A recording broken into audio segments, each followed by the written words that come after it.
All sports have rivalries that define them, whether it's Borg versus McEnroe in tennis, Barcelona and Real Madrid in soccer, or Ali and Fraser in boxing. But in Gaelic football, it's hard to match the rivalry that is Dublin versus Kerry. Deliverance Day for the Blue and Navy as they face the green and gold of Kerry. It's time to stand up and show that you're football's best.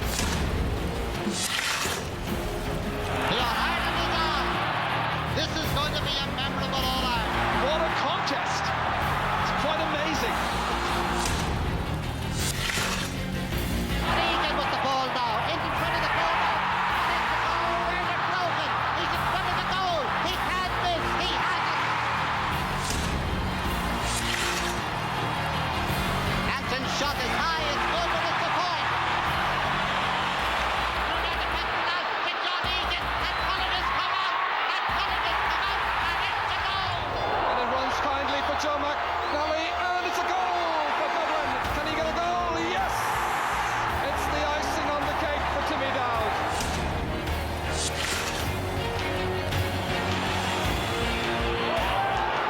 He's got it. He's put it over. It's a magnificent kick by Maurice Fitzgerald. Comes to win the All-Ireland. Cluxton. He's put it over the bar. And Dublin are in front.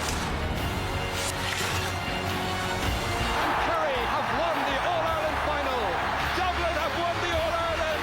The most dramatic, the most wonderful of finishes.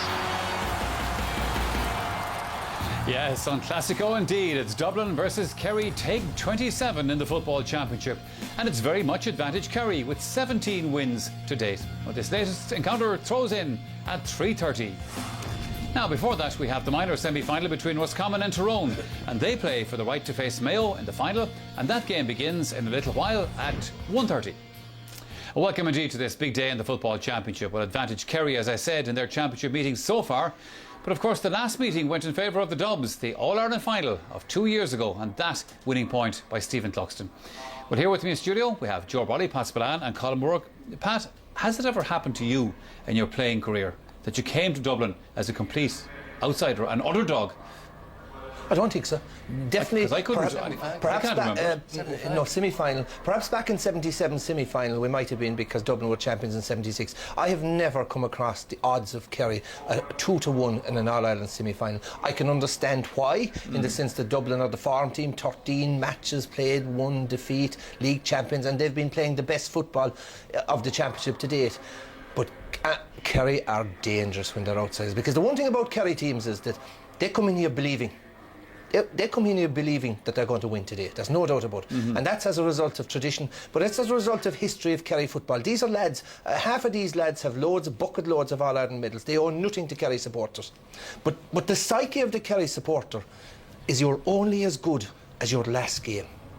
And to them, the failure in 2011 hurt this team very badly, because they threw away in All-Ireland. They came back for a sort of last hurrah last year, but it was a half-hearted. Their mind wasn't really in it.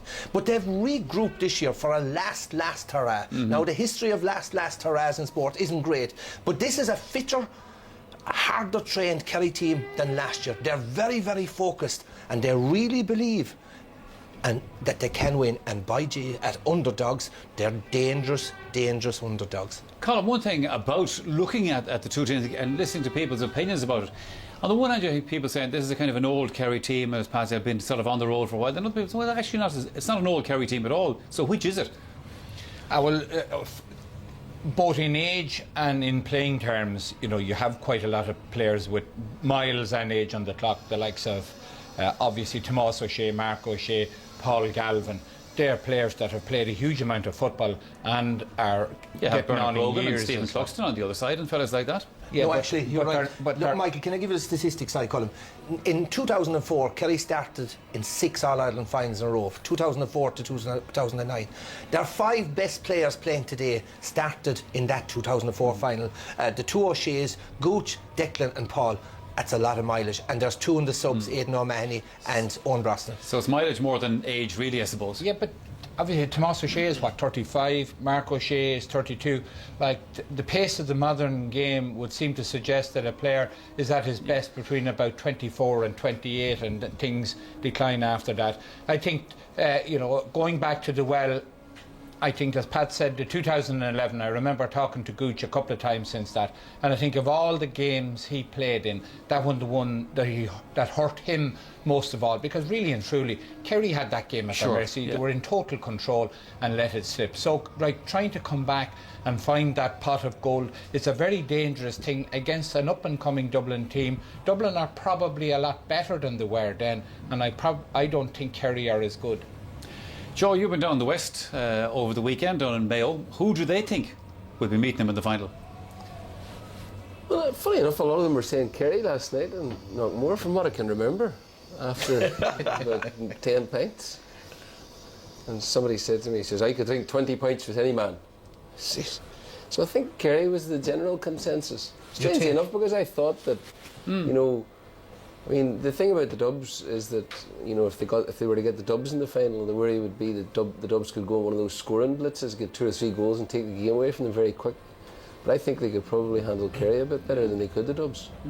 Okay, well, it's time for our first break of the afternoon. Now, when we return, we'll have live coverage of the Electric Ireland Minor Championships semi-final between Roscommon and Tyrone.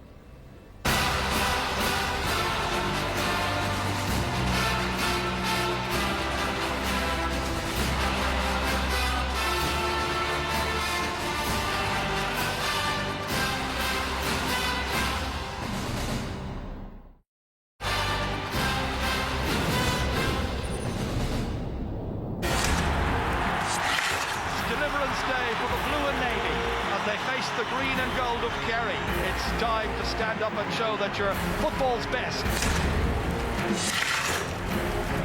All-Ireland is on. This is going to be a memorable All-Ireland. What a contest. It's quite amazing. Regan with the ball now. In front of the goal. And it's broken. He's in front of the goal. He can't miss. He has it. Hampton's shot is high and good.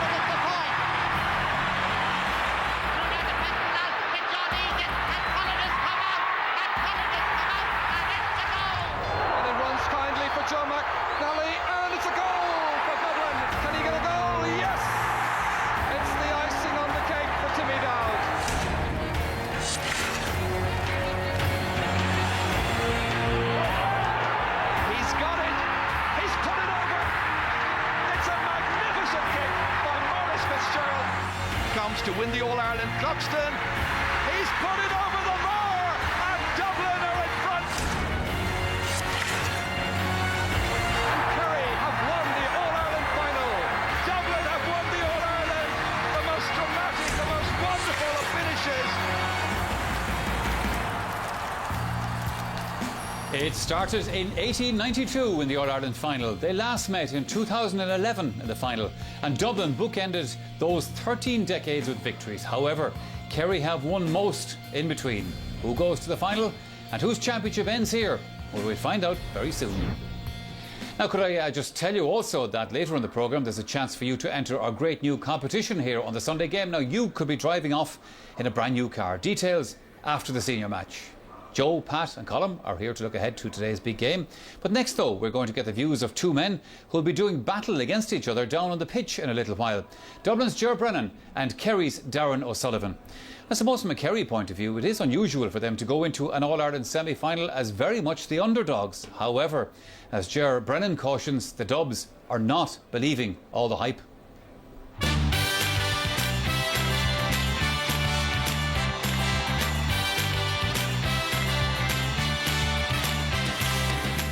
The fact that we've come under the radar is probably, I suppose, it is our own fault, I suppose, even though it's not a bad thing. You know, we haven't played consistently throughout the year. We had a bad start. We started coming a bit good, and, you know, we'd have a good half here and a bad half there. So I suppose the performance is the reason we're under the radar. So we're just hoping that we're on an upward curve, and we'll improve now on next Sunday. We would have learned quite a bit about ourselves from the Cork game and in the previous games. So we're trying to put those learnings into place going in against Kerry. Brogan through. Is this his moment to come alive? Brogan! Denied by the post. Against Cork, we created an awful lot of chances, which is a great positive. But you know, the conversion rate was quite low, so that's something we focused on over the last couple of weeks. No, you know, one of the good things about winning games and not playing to potential is you can you've stuff to work on, and we've plenty to work on for the last few weeks. There's no point playing for 10 minutes and slacking off for 5 or 10 minutes. You know, it's about being more consistent, I suppose, being a bit more productive with the ball, and you know, hopefully continuing our form after half-time, which we haven't done so far. No, we're not going to get caught up thinking we're better than we are, because we're not that good. You know, we certainly have a lot of talent there, but there's an awful lot more we need to do.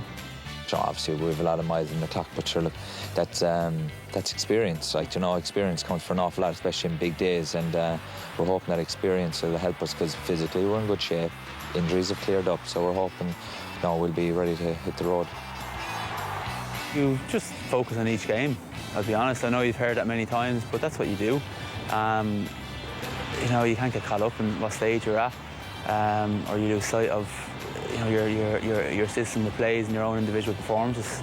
You got to just really focus as best as you can on what you're trying to achieve. Well, like, Gooch for however many years has been the top corner forward in the country. Like, we see him every day in training. Some of the stuff he can do with the ball is ridiculous, to be honest. But like, he's a serious footballing brain. So a man who gets 30 possession on the ball, we're hoping it'll create more opportunities for us boys around him. So like, we've seen him already this year playing some great performances. So we're just hoping there's another one in him now on Sunday. Are we confident of success?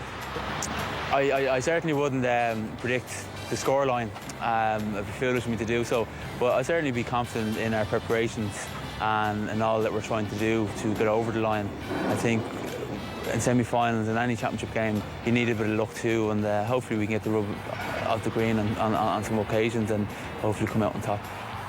Like, at the end of the day, Dublin were always tipped to be potential All-Ireland champions. We've kind of gone on the wayside.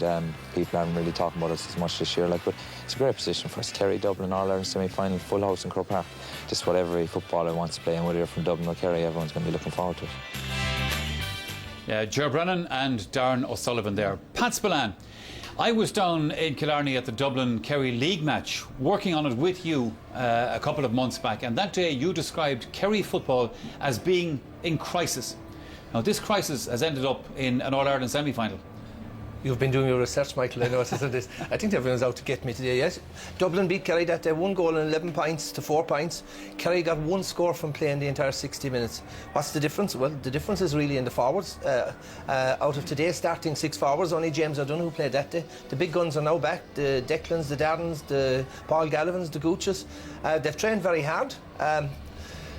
The talent, the problem we saw that day in Kerry was that they were trying a lot of new footballers, and unfortunately they're not up to senior standard. They weren't ready for it. They tried them in the first 2 or 3 games in the league. They lost those games. They won, however, bear in mind that Kerry have not been beaten since last March.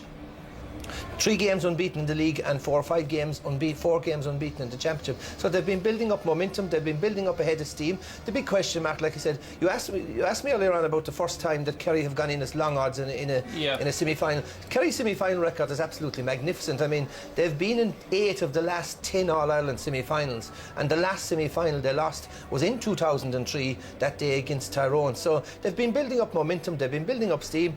No one knows really what's going on, because the training sessions are closed to the public now, so they're very much a known quantity, but hope springs eternal. There's a huge Kerry crowd up here.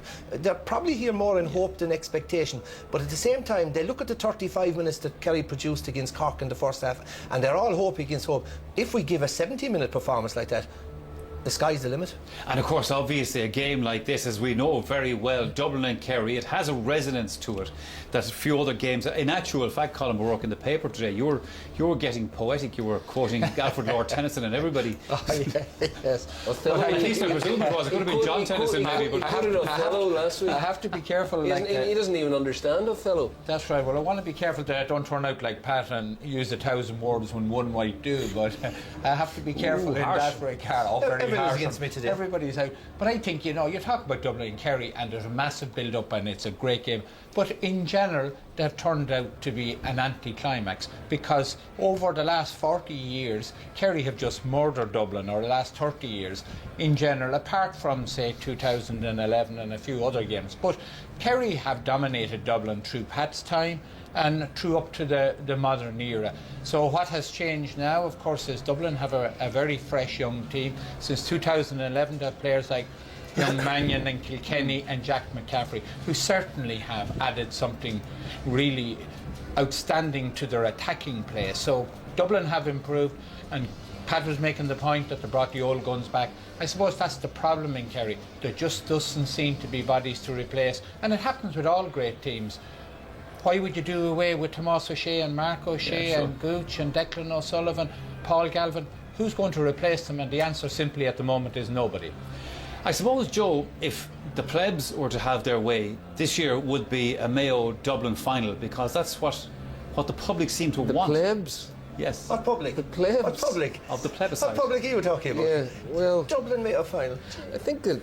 Michael the associates interesting with thing the about common today's man. game. The interesting You've been thing living about, in Dublin too long, Michael. the interesting thing about today's game, I think, is that we haven't seen at all what Kerry are made of. They did play a brilliant first half against Tyrone in the National League, and that was the best football I've seen for 4 or 5 years. It was absolutely blistering.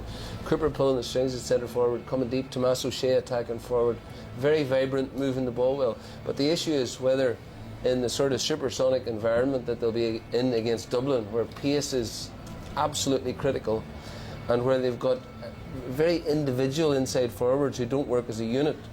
Query whether Cooper will be moved into the full forward line, because of course Dublin play man to man, and there are going to be opportunities for Kerry. But the question for Kerry, I think, is whether or not they can stick with that high octane pace for 70 minutes. Dublin have been, although they have permitted the opponent to play football, they have really hemmed the opponent in as well with their pace and their movement. And the big issue for the Dubs is whether this selfishness that has dogged them up front will be cast off today. Because the problem with the Dubs is, just as Ger has hinted at, they have great potential, but they haven't as yet put it together. Kerry, as you can see, have arrived out onto the pitch here. Pat, do you remember your first day running out onto the Croke Park pitch by any chance? I did. I played in an All-Ireland Colleges final here back in 1971 or 72.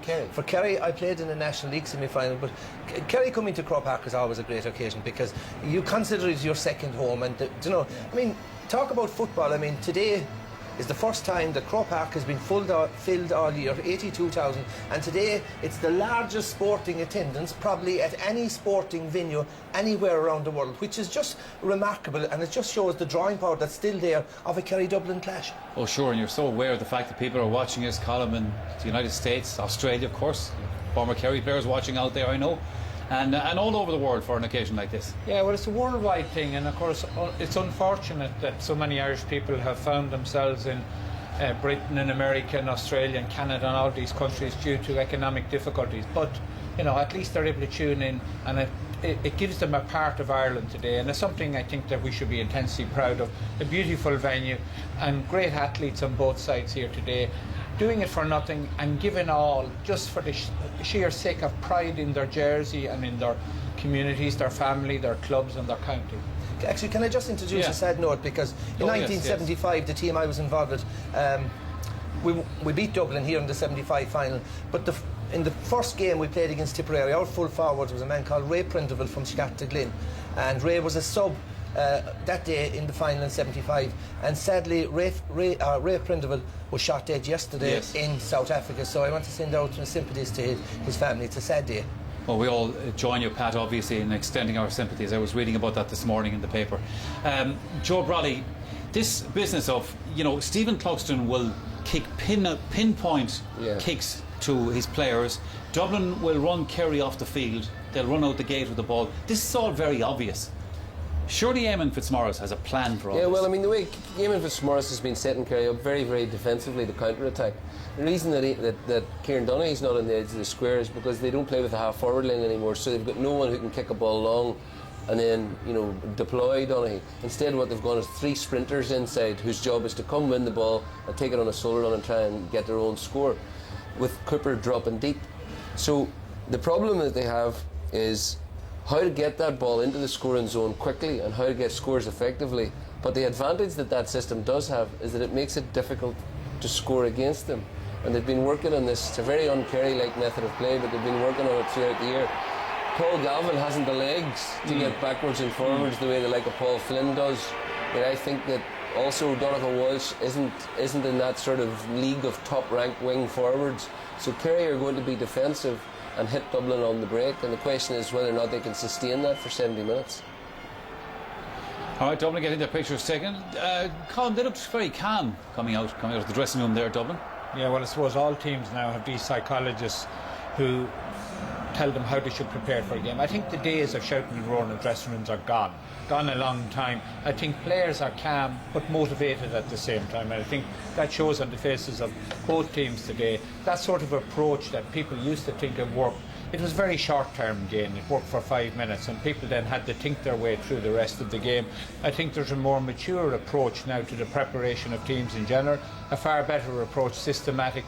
But I'd be very interested to see how are Kerry going to employ a sweeper system and at the same time reduce Stephen Cluxton's impact on kickouts, as you were speaking about earlier. Mead pushed up and ensured that every one of them was nearly a 50-50 contest. Yet last week we saw an awful lot of short kickouts. I can't understand how any team will give the ball to the opposition from the kick out and then retreat and look to take it back. It seems far more sensible to me that you put pressure on every player when the goalkeeper is taking the kick out and make sure there's a raffle in the middle of the field for the ball. All right, throw-in is fast approaching. Time for one more quick break, and then we will have the first half of Dublin and Kerry.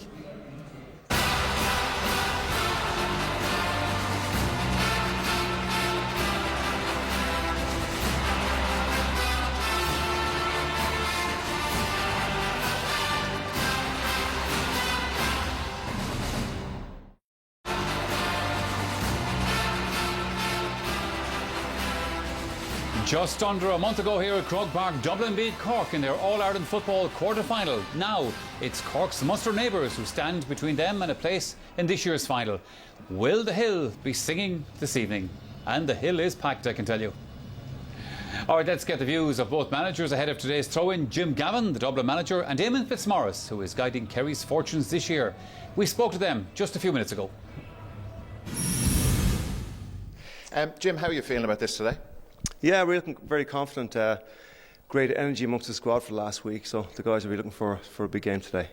Do you expect something different from Kerry today from what we've seen so far from them this year? You know, we know how good of a team they are. They've displayed it against Tipperary, Cork, and the last day against Cavan, so it's going to be a really, really tough game. You experienced the hype as a Dublin player in your playing career. You've seen it now as a manager. What's that been like to keep everybody away from it, or to try to? Yeah, I suppose growing up in Dublin, there's always an expectation of the teams to do well, be that at minor, 21 or senior level. So the guys are quite accustomed to getting inside that tent and that bubble and just really focus on their own game. Eamon, big day. How are you feeling about this? Looking forward to it now, Dara. You know, there's been a big build-up to the game now, and it's just about performing at this stage. And the lads are anxious to get out on the pitch, and we're anxious to get out there as well. You have the underdogs tag. How do you feel about that? It's fine. Look, I don't think it's going to come into the game today. It's Kerry Dublin, and you know, as in a lot of these big rivalries, you know, favourites and underdogs and all that go out the window once the ball's thrown in. What makes matches between these two counties so special, do you think? I don't know, it's hard to put your finger in it. I suppose it's a full house in Croke Park today. You know, there's been a lot of anticipation during the week. The bragging rights are important between both counties, and there's just a great tradition, a history and a rivalry between the two counties. And I suppose the fact that Dublin won the All-Ireland 2 years ago as well, you know, makes that recent tradition is there as well. OK, they are ready to go, and so pretty much are we. Darragh Maloney has confirmation of how both teams will line up. Michael, thank you. Both have selected just one change for Dublin from their win over Cork. Stephen Cluxton has only been beaten once in 4 games this year. He is their joint top scorer with 13 points. The full back line is seen as a possible weak link, but Kevin O'Brien and Johnny Cooper are in their debut championship seasons, having starred for Jim Gavin's under-21s. Jack McCaffrey, still only 19, but he's helped to light up the championship with his blistering pace and his stunning goal, especially against Cork in the quarter-final. This time last year, Michael Darragh-Macaulay featured in the half-forward line, but this year it's seen him return to his favourite position and to his best form at midfield.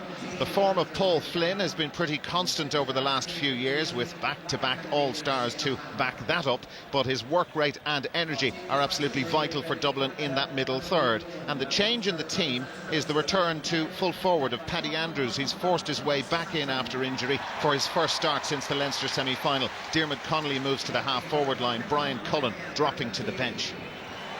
Now Kerry, 3 changes in all. Brendan Keeley in goal, his 4th year on the team. He's an automatic choice these days, and with lots of talk about accurate kickouts from his opposite number, Keeley's are right up there with the best. The defence features 4 players under the age of 25. A new fullback, Mark Griffin, is just 22. He's in his first season on the team and facing his biggest test today. Killian Young misses out through injury, so Peter Crowley is at centre-back. Tomás O'Shea today making his 89th championship appearance at right half-back for Kerry. Midfield, an area Kerry believe they can hurt Dublin, with Anthony Marr's return crucial to that cause. Jack O'Connor this week rated Marr as one of the top 3 midfielders in the country. Colm Cooper's move to centre forward has been much talked about, but without a Dublin sweeper, will we see him go closer to goal before this game is over? Wherever he plays, he is as lethal as ever.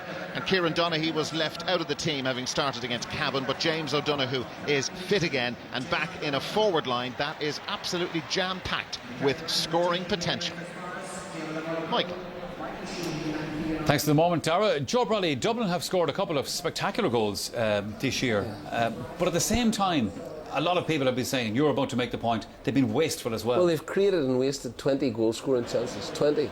And, you know, new team, of course, they're playing a very swashbuckling, attacking brand of football. They can blitz you, as they showed in the league semi-final against Mayo. Mayo were playing very, very well, and all of a sudden Dublin had 2 goals and the game was beyond their reach. But they've played in fits and starts only. I think that they have so many pacey, talented individuals who want to take their own score that they haven't put it together as a unit. And that could be fatal as the championship progresses, particularly against a team that are likely to be as economical as Kerry. So they've got blistering pace, they create overlaps, they are virtually impossible to get a handle on, but they're given the wrong ball and they're taking the wrong shot. Bernard Brogan can be a particular roadblock, and I would imagine that they have agonised over whether or not to pick him, because when Bernard starts to have a bad day, he just tries harder and harder to get his own score. He'll only shovel the ball out at the very last minute. And you watch the number of chances that are sent to begging here by Bernard or Diarmuid Connolly, who resolutely refuse to give the ball to the man in a better position. I mean, Dublin players are queuing up to get goals, and this is becoming a serious problem. With Donegal last year, with the like of Tyrone, with Mayo this year, the ball is being moved. You can be damn sure Kerry will do it. So it's a big problem for the Dubs. If they get that right, who's going to beat them?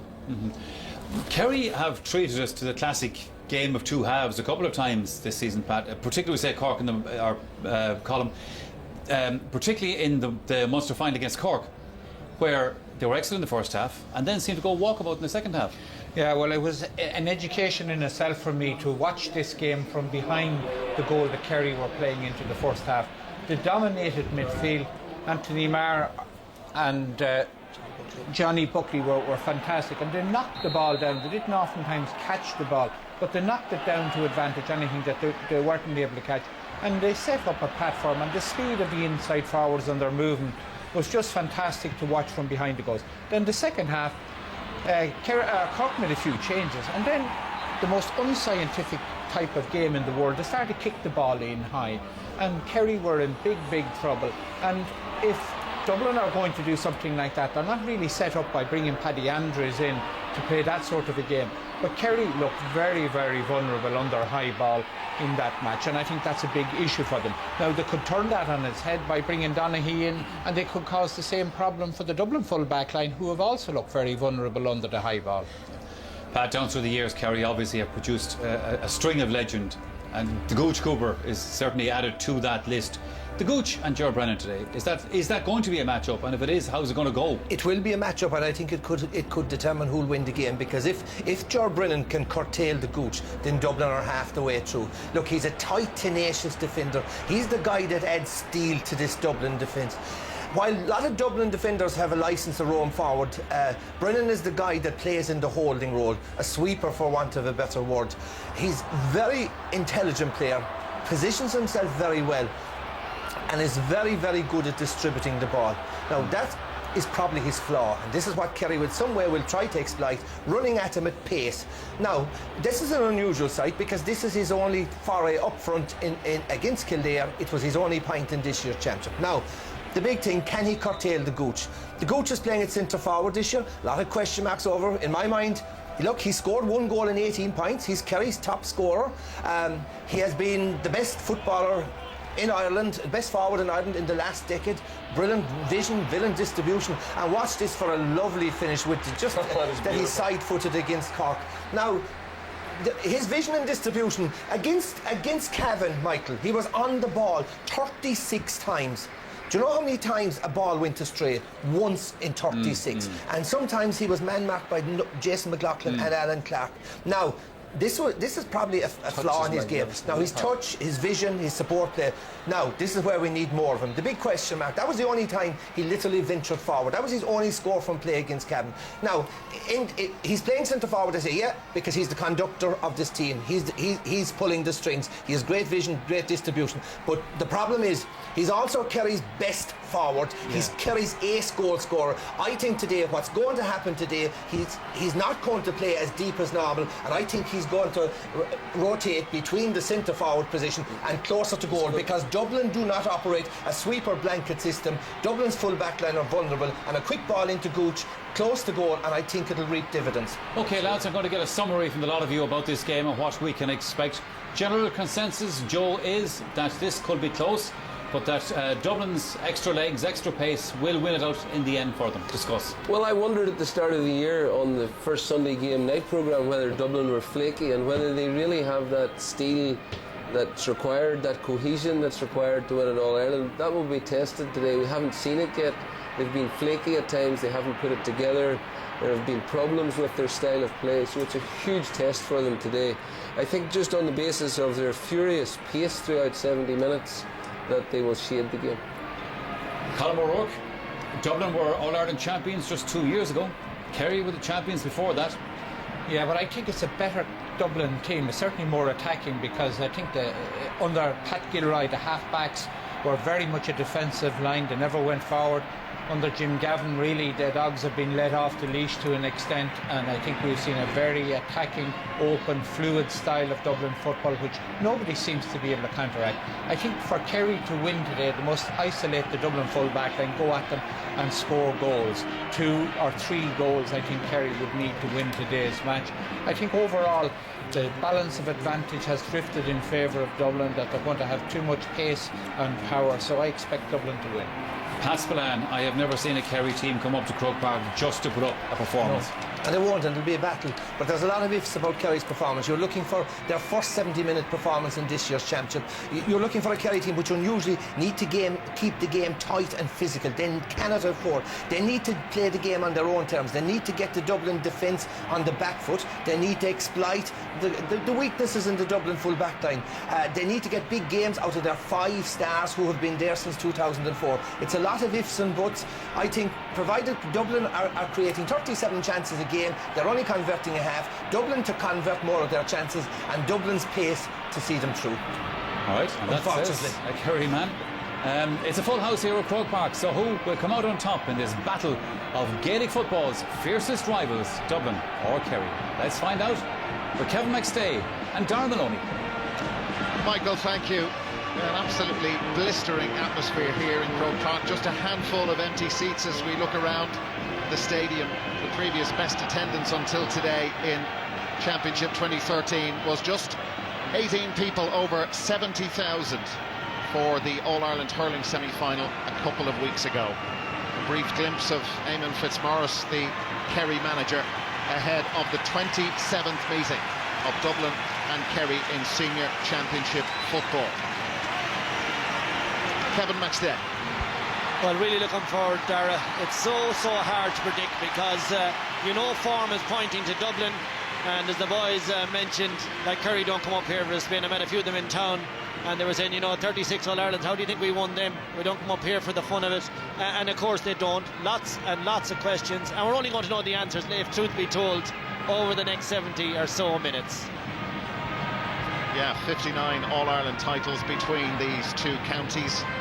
He was the hero in 2011. Stephen Cluxton, the Dublin goalkeeper, has the captaincy this year.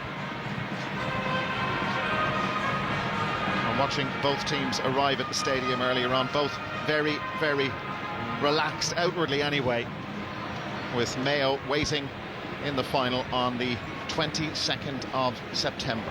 There's Kieran Donaghy, left on the bench, dropped for the second time this year. Surely will play a significant part before this All-Ireland semi-final is over. Anthony Marr back in the team. Is there anywhere else you would rather be?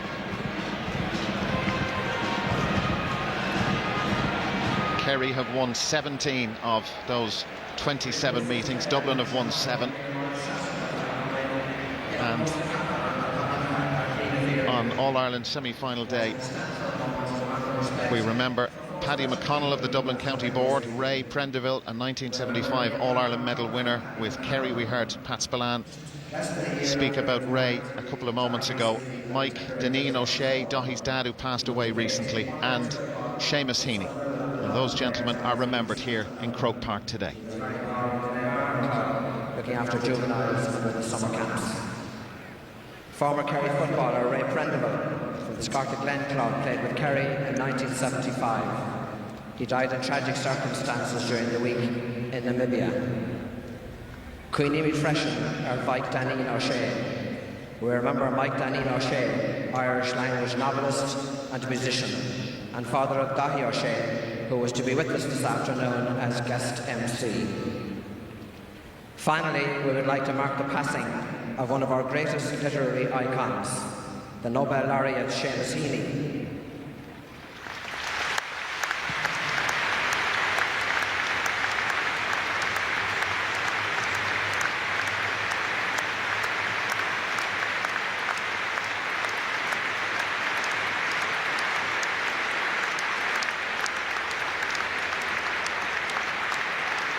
Seamus played underage football with Castle Dawson, and through his work shone a unique beam of light on rural life in Balahi, County Derry, and on the life of our nation as a whole.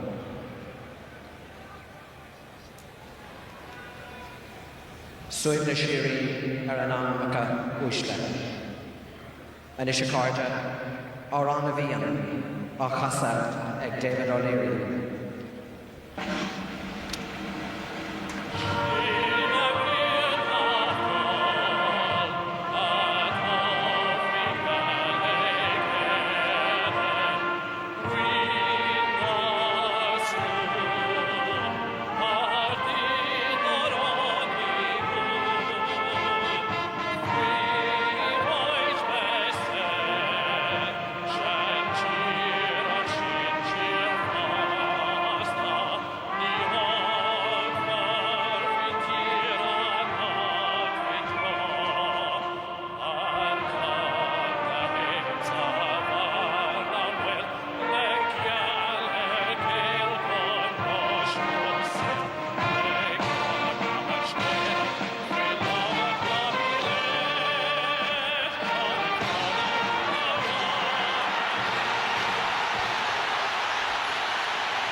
The voice of David O'Leary from Gorey in County Wexford with the Artane band.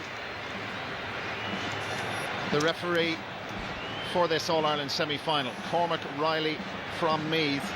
And while we had that minute silence for those four wonderful people just a few minutes ago, two more names to throw into the mix. The great Paddy O'Shea and the great Kevin Heffernan. A few minutes ago they were remembered in a beautiful DVD montage which was shown here to the crowd on the big screens at Croke Park. Dublin won the toss. They'll play from left to right, defending Hill 16 in the first half. This is going to be epic. Dublin and Kerry for the 27th time.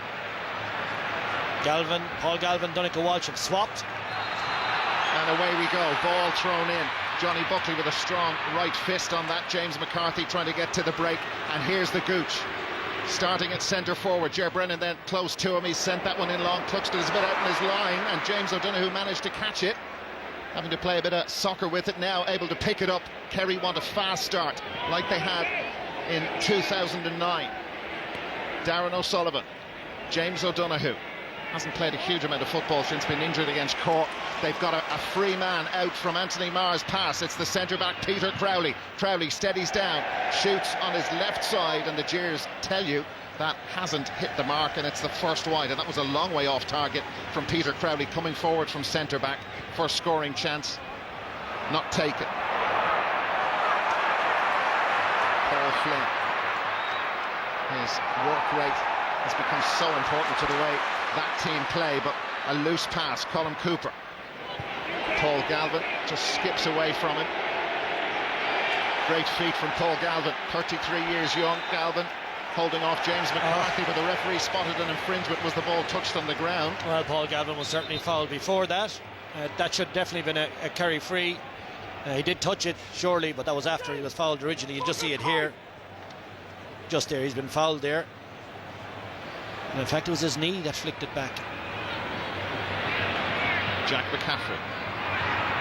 Keane O'Sullivan. Now McCaffrey, open road in front of him. That's Donegal Walsh trying to keep up with him, but his pace is just incredible. Kerry didn't want this to happen so early, but he's been held up, waiting for options, waiting for somebody to get free. Michael Darragh Macaulay has got free. Macaulay for Dublin! Over it goes for a point. Goal was on his mind. Point they have to settle for. Yeah, it surely was. Great incisive runs. Brogan has peeled off. If he gives it now, he has a great chance. Once he went that far, he nearly had to take it. Brogan would have wanted it, and he would have stuck it, but it's a point. Brendan Keeley's kick out was for Anthony Marr. Pressure on him from Keane O'Sullivan. Kerry with the line ball. Donegal Walsh having a good year for Kerry. That's Jack McCaffrey with him. Walsh able to get his pass away, and Declan O'Sullivan has got away from Rory O'Carroll. Declan O'Sullivan for Kerry. That familiar striking action, and over it goes, and Kerry level in a flash. Yeah, great response. Once Declan O'Sullivan got inside, he is not going to miss from there, Dara. He's been doing that for a full career. Deadly left foot, perfect for him. His 61st championship appearance in the Kerry colours. Ger Brennan. Kevin O'Brien going back to Rory O'Carroll. Kerry closing and shutting off options out the field, and Dublin have to figure another way through. Paul Flynn, a lot of passes just to get this far up the park. Kevin O'Brien from cornerback heading towards the Kerry goal. Bernard Brogan didn't score from play against Cork, and Brogan has opened the account. And is that a sign that he is really going to spark into life today? Kerry by 2-1. Well, he's peeled away for the goal chance that we talked about. Next possession, he taps it over the bar. Great work by Kevin O'Brien. Lovely fist pass, lovely finish. He'd be wanting that for his confidence, there's no doubt. Kerry with a free.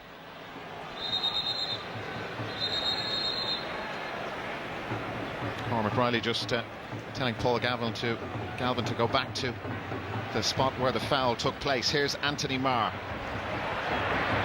Dermot Connolly making it really hard for him, and they've turned the ball over. Here is Dermot Connolly. Two-footed player, and Connolly slots that one over. Very comfortable on his left as well as the right. They ran straight at Kerry, and that defence, that inexperienced defence apart from the two O'Shea's, just parted. Yeah, but the lift that a score from a turnover gives a team is massive, and the key to it is the two-footedness of Connolly. You can take it left or right, swings it with the left. Lead for Dublin. 3 scoring chances for Dublin, 3 points to 1 they lead. Kerry having trouble on their own kick out. There's McCaffrey and the pace. Paddy Andrews brought back into the team. McCaffrey had stayed forward. Paul Flynn. Kieran Kilkenny. Paddy Andrews a bit on the high side, but gives Paul Flynn something to go after, which he's done. Now Keane O'Sullivan. They pace all over the place, and O'Sullivan not dragged down. Referee tells him to get up and play on. Paul Mannion is in there close to this. Mannion had nobody waiting inside. Everybody got drawn to the ball. Kerry wanted a quick start. It's Dublin who've made the better opening, and again the ball has been turned over. Caught in possession was Mark Griffin, the new Kerry fullback. Now Paddy Andrews, no pressure on Andrews at all, should score but doesn't, dropping it short. He's got a few of those in the National League. I remember being at a game or two up here, pinging them over simple that day. Different pressure today. Colin Cooper. It's Brennan there with him, Jared Brennan. Foul. And some unnecessary stuff. And will Cormac Riley take some action? I think he'll just ask him to cool it down. He let him off on this occasion, but the next one there'll be a colour card, I imagine.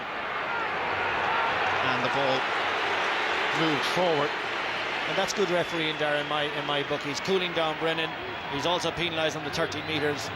And here's a chance. James O'Donoghue in close to goal, trying to get free. Tomás O'Shea invited to come forward. Dermot Connolly there with him. He has to go back and get help from Colin Cooper. Thought about the shot.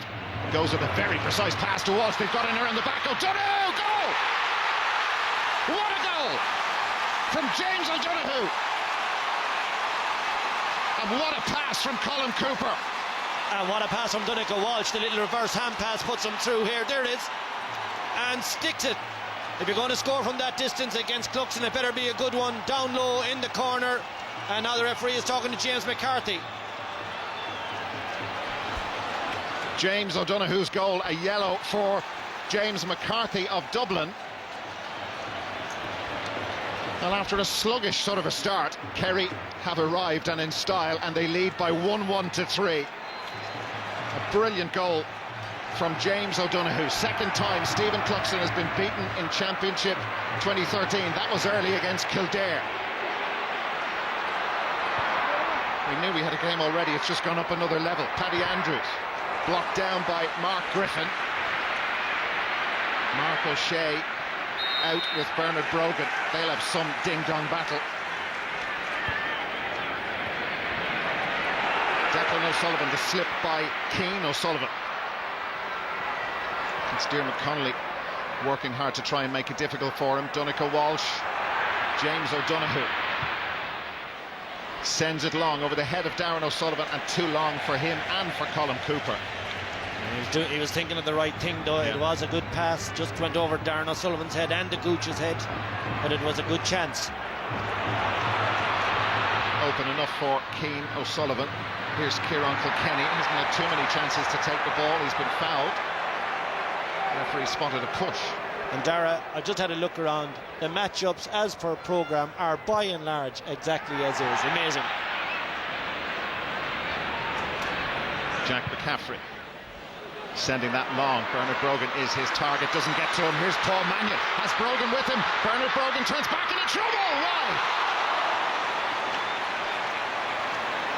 So close. Well, Paul Mannion is the man who steals it. Oh, he gets the ball perfectly. I thought he was going to do it on the left.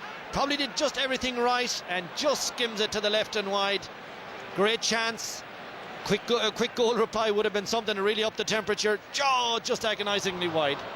And the most relieved man in Croke Park, Shane Enright, who caught the ball or tried to catch the ball and gave possession to Brogan. Here come Kerry. Fionn Fitzgerald. Colin Cooper. Shoulder to shoulder with Johnny Cooper. And now Michael Darragh Macaulay has collided with Colin Cooper. Well, he didn't need to do it. Cooper was trying to soccer it behind him, and Darragh Macaulay got in his way, took him out of it. That's a free. James O'Donoghue making space for himself again with Kevin O'Brien in front. O'Donoghue has got a goal. Now he's got a point. 1-2 to 3. Dublin haven't scored in 5 minutes. Kerry on top in that time, certainly. Well, we talk about the inches and the millimetres, and Michael Darragh Macaulay's knocking over of Cooper when there was complete simple ball on, gives the free, turns over, ball over the bar. James O'Donoghue's movement is causing Kevin O'Brien a lot of difficulty in the Dublin full back line.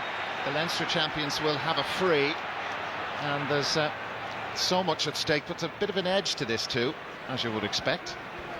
But great tempo, great movement, great excitement, every ball a contest. Dermot Connolly.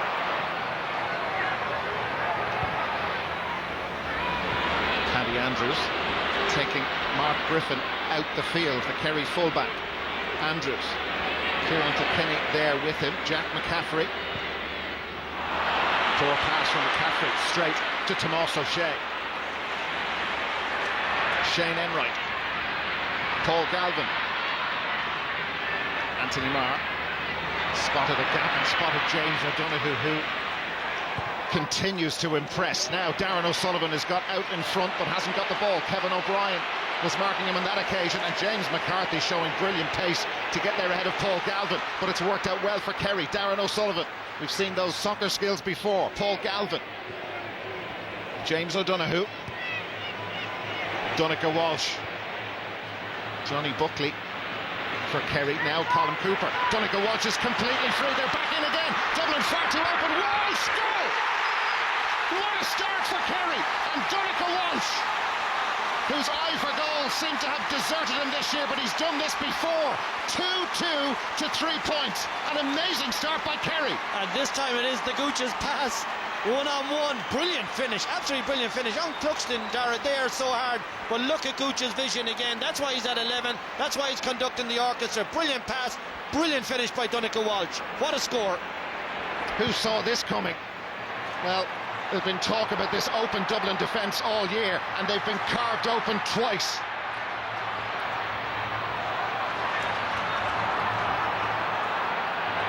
Johnny Cooper for the shell-shocked Dubs at the moment. Paul Flynn, a long way to go. Dermot Connolly. Tomás O'Shea there, and Mannion in after it goal! Paul Mannion! Poacher's instinct, and what a game we have on our hands. Paul Mannion's goal. They're back in business, but Kerry still lead. Well, once again, the shot for a point that drops short, one of the most dangerous balls in Gaelic football. But Mannion comes across it and just tomahawks it into the net with a fantastic contact. What a game.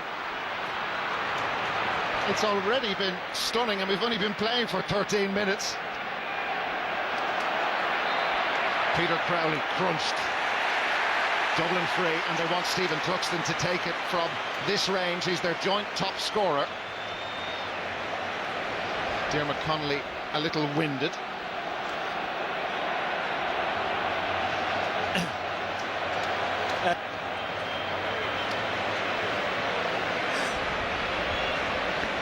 That goal changed the atmosphere around here. Well, the one thing Kerry, of course, would want is some distance time-wise between their goal and whatever reply Dublin were going to come up with. The reply was instant, and it was a major three-pointer, and this brings it back now just to the one, and Dublin will be delighted with an opening quarter that sees them back in this position. Here's Stephen Cluxton. He's happy with the strike. He looked a little anxious, but it has gone over.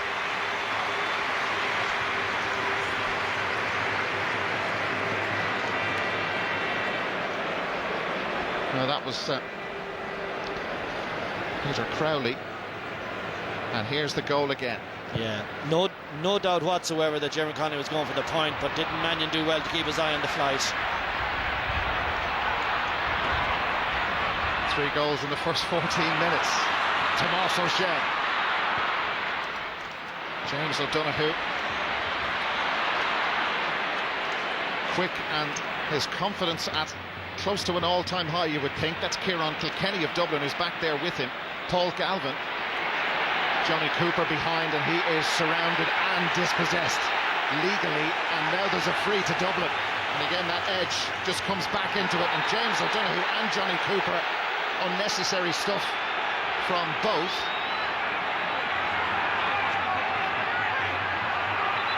He'll the referee will want to take a bit of control. He's given the 13-metre penalty. No more at this stage. Kieran Kilkenny's free. Bernard Brogan in under it. Has he been held as the ball came in? A bit of a collision, and Bernard Brogan spinning, turning, and we've seen that before. He missed the goal, but the eye is certainly in. 2 points for him, both from play. Level pegging after 15.5 minutes. Look at the reaction when he gets the ball, spins away on his left instinctively, and his accuracy is there to see. He's going well. That's not a good sign for the Kerry defence, in which there's 4 newcomers, and now they know that they have Brogan now on fire, really flying it. Michael Darragh Macaulay did well to get that off Anthony Marr. It seemed like the Kerry man was in charge. Macaulay brings Keane O'Sullivan in. He bursts onto it at pace, just lost the ball, but free in. He was fouled. Shane Enright not happy with the referee's decision. Well, there's no question. It's absolutely a free. Lovely line of running. And there he's taken out there. That is a free in. We spoke about that in the quarter-final. Philly McMahon, we think, yeah, there he is wearing 22, is going to come in to that Dublin full back line. Will it be O'Brien? Will it be Cooper? Will this be a point for Bernard Brogan to nudge Dublin back in front? 1-3 they've scored since Donncha Walsh's goal. Well, it's just outstanding stuff, end to end. 1 minute it's swinging the way of the kingdom. Back come the Dubs, and if they can keep this pace, and I suppose that's a reasonable point, Darragh, to make. This is not the pace that Kerry would want to be playing their opening quarter at. Philly McMahon for Kevin O'Brien, who we mentioned earlier on was having serious issues with James O'Donoghue. And Philly McMahon has gone on to pick up Darren O'Sullivan, and it's Johnny Cooper who's marking James O'Donoghue. Dublin with the last 4 scores. Kerry with a free for a push. Tomas O'Shea, bothered by a hamstring injury in the build-up to this game. Here's Colin Cooper. He's got away again. O'Carroll backs off, and Colin Cooper allowed to go unhindered. And Cooper just never going to miss from there to bring Kerry level. But the Dublin defence in reverse, and nobody went near Cooper. Well, Declan O'Sullivan, you can see, is trying to stop the quick kick-outs. And that's the problem that O'Carroll has, Rory O'Carroll has. It has to be said, in Cooper's last one, he was going to give the inside pass to Declan O'Sullivan, but he took a lot of steps before he finished that ball over the bar. But the referee will have to take control. They're stopping the Kerry. That's the Dublin quick kick-out strategy. They're putting a man in front of the ball, not on. And they want Kerry to kick the ball as long as possible. And the referee going in to talk to his umpire behind the Hill 16 goal, or one of the umpires, now both of them.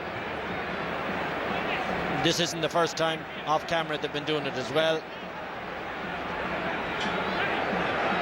Cluxton with the kick out to Cooper, and he's not outside the 20-metre line, and that Kerry pressure paying off, and they're knocking Dublin off their stride in any way they can. Cooper was not outside the 20-metre line when the ball was played to him. Yeah, but worse than this is the turnover now. Essentially, it's a raffle now. The ball is going to be thrown up, and it can go either way. Anthony Marr, 6'5", Colin Cooper, James O'Donoghue, and O'Donoghue. It's still in play. Here's Donncha Walsh looking for another goal. Walsh dragged down, penalty, Kerry penalty. Stephen Cluxton dragging Donncha Walsh down. The ball coming off the upright. And what's going to happen to Stephen Cluxton? The referee wants a word. Kerry will have a penalty. James O'Donoghue is going to take it. It's just a yellow for Stephen Cluxton. Watch when it comes off. Donncha Walsh just charges at him here. Yeah, there it is. Now he is pulled down, there's no question, but he charges straight into him. You know, there's no whole lot else he can do. He never attempts to play the ball, but the Cluxton overreacts. I think no requirement to drag him to the ground like that. There was a lot of bodies around. Another key moment. And all of this from Kerry putting pressure on Stephen Cluxton, stopping him taking the short kickouts. Well, Cluxton's effort was ill-advised, was very, very short, hardly 6-7 metres. Here's the penalty. James O'Donoghue has scored 1 goal already. O'Donoghue, brilliant penalty. What a stunning penalty. Kerry with 3 goals inside 20 minutes. They take charge again and lead by 3.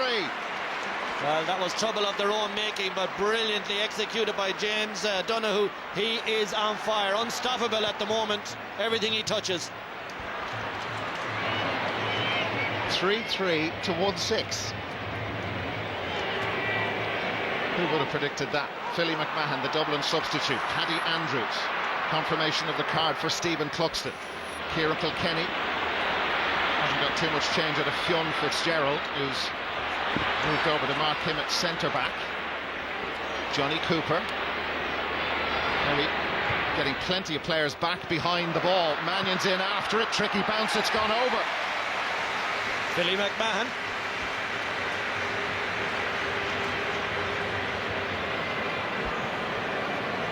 Two points between them. Yeah, it is a long one. Yep. He's not going for the score, of course. Paul Mannion is fighting for the ball as it lands, and on the perfect Croke Park pitch, once it's allowed bounce. Ask a Mayo man about that, he'll tell you. It'll go over. Ball back in play, and that's a lottery around the middle, which Dublin have won. Jack McCaffrey. Paddy Andrews once more in that very deep position. Bernard Brogan has his hand pointed up to the sky. He wants it played into him quickly. Andrews now brings Keane O'Sullivan in. Brogan still wants it. Mannion's there. It opens up for O'Sullivan. He got it over the bar.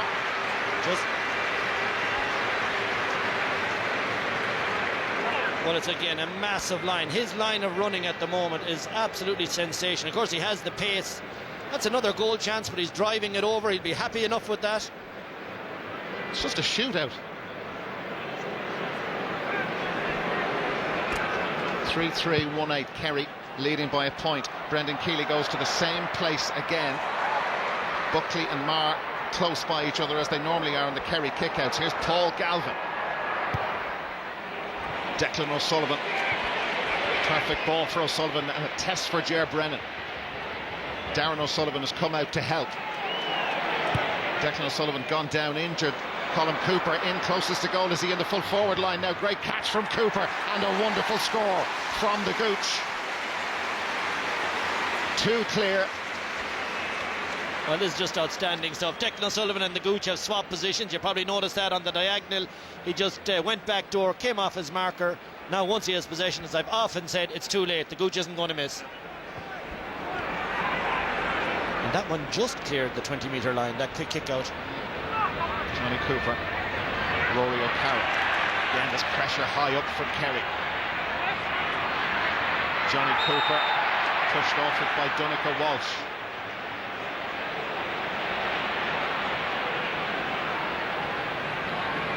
Now is Johnny Cooper in significant trouble? Knee. I think it's the bang when he goes down here, just there. Yeah. Tumbles awkwardly. Ger Brennan. Paul Flynn, too much to do. Peter Crowley of Kerry, 23 years of age, one of the four youngsters in this Kerry defence, and he's been caught and fouled by Paul Flynn. Risky one, but Donncha Walsh has it for Kerry. Jack McCaffrey there with him. And Walsh didn't pick the ball up off the floor. Here's Colin Cooper, surrounded. There have to be free men for Kerry, and there are. And Galvin's got in around the back. Paul Galvin just checking for a player and a teammate in a better position. Declan O'Sullivan head down as he kicked that one, but dropping it short. Galvin really should have driven on there. Really surprised he turned back and recycled the ball. He should have flicked it over his left or right. Dublin not able to, at the moment, produce that swashbuckling football we've seen all year. Philly McMahon scored a point with his last foot pass. There's Paul Mannion. Pushed for Shane Enright. Well, soft enough one. A hand on the back perhaps, but it's a soft one. Kieran Kilkenny. Keane O'Sullivan. Darren McCauley was a little wide. Paddy Andrews in close to goal, and McCauley just goes past Buckley. He's still going. Two other Kerry men come across it. He's lost the ball. Good defending from Kerry. Fionn Fitzgerald back to the safety of Brendan Keeley. Now Shane Enright. Anthony Marr. Paul Galvin seeing a lot of it for Kerry. So is Tomás O'Shea. James McCarthy there with him. The referee spotted a foul off the ball. Was there Darren O'Sullivan, on Darren O'Sullivan inside the Dublin 45. Declan O'Sullivan. They're getting on with it already. James O'Donoghue for Kerry. And O'Donoghue going past Cooper. And O'Carroll's in again. Point. That full back line looks very brittle. And look at the quick kick. Everything is at an outrageous pace. I said O'Donoghue is just flying. He's unstoppable at the moment. Again, a lot of steps. Referee gave him the advantage. He might have been fouled over the bar. Short kick out to Jack McCaffrey, then Johnny Cooper. Pace of this thing is just stunning. Kerry, their total of 3-5. 2-5 has come from play. Ball moved in quickly towards Bernard Brogan. That was asking a lot of him. Good defending from Mark O'Shea. Fionn Fitzgerald. Paddy Andrews beaten by the skill of Fitzgerald. Risky one for Tomás O'Shea, but he secured possession, as has Paul Galvin. Johnny Buckley. Buckley boots it forward. Darren O'Sullivan has got away from Rory O'Carroll. O'Sullivan, he's lightning fast as well. Help from Donncha Walsh. Looking to get a player free. Johnny Buckley had to stay committed. Paul Galvin. Just keep the passing from Kerry is stunning, and Colin Cooper has got another no, he's put it wide. I thought that was over. You would expect him to put it over from there. It's surprising he missed. They still lead by 3. Well, that's how good he is. It's his right foot, and we still think he's infallible even on that. He'll be annoyed with himself. His standards are very high. He'd have expected to get that one. It's well wide when you look at that replay. James McCarthy having to kick it long, not able to run with it. Dublin free. Kieran Kilkenny, they haven't been able to get the ball to him as much as they would like, and the bounce beats Paul Mannion.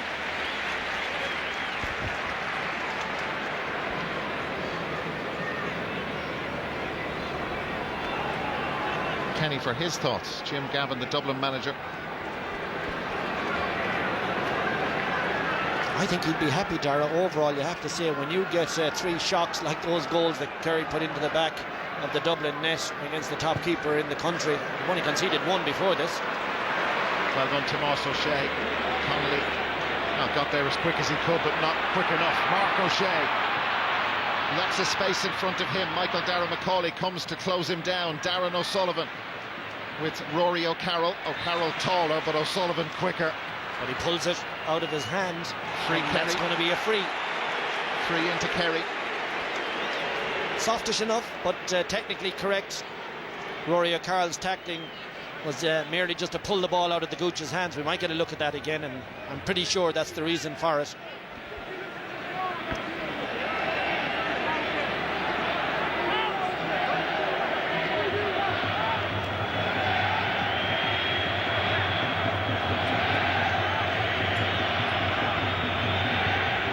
Taking his time, Colin Cooper.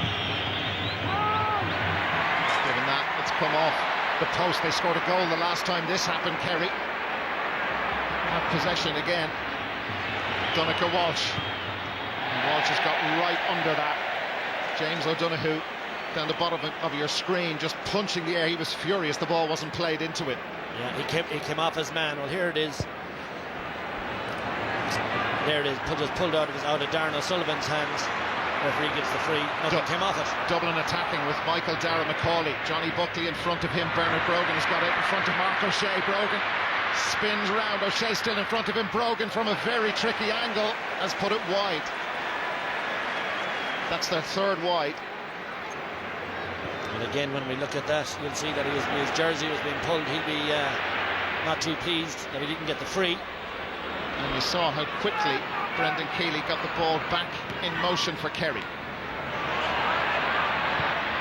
Incredible pace. Shane Enright with a poor pass for Kerry, giving the ball back to Dublin. Michael Darragh Macaulay. Diarmuid Connolly. Connolly to Paul Flynn. Tight space. Kieran Kilkenny. Quick shot from Kieran Kilkenny. And the point. steadies them down again. 3-5-1-9-2 the difference. Yeah, super score, beautifully put together, excellently finished by Kieran Kilkenny. They needed that. That's a settler. Certainly with 5 to go. As I said earlier, I think Jim Gavin will be very pleased. It's only a 2-point game.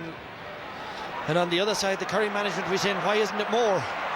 Anthony Marr with the clean catch, and then he's fouled. That was Dublin's first point in 8 minutes from Kieran Kilkenny. Paul Galvin taking his time. Cooper was out on the shoulder of James O'Donoghue. Just got it away from the danger area. Colm Cooper sneaking forward now, back into the full forward position as you follow the play with Darren O'Sullivan. Cooper in very close to the Dublin goal. Kerry being precise again. James O'Donoghue. Cooper in a left corner forward position as Darren O'Sullivan decides how best to proceed. Fionn Fitzgerald, Anthony Marr. Patient Kerry. Paul Galvin.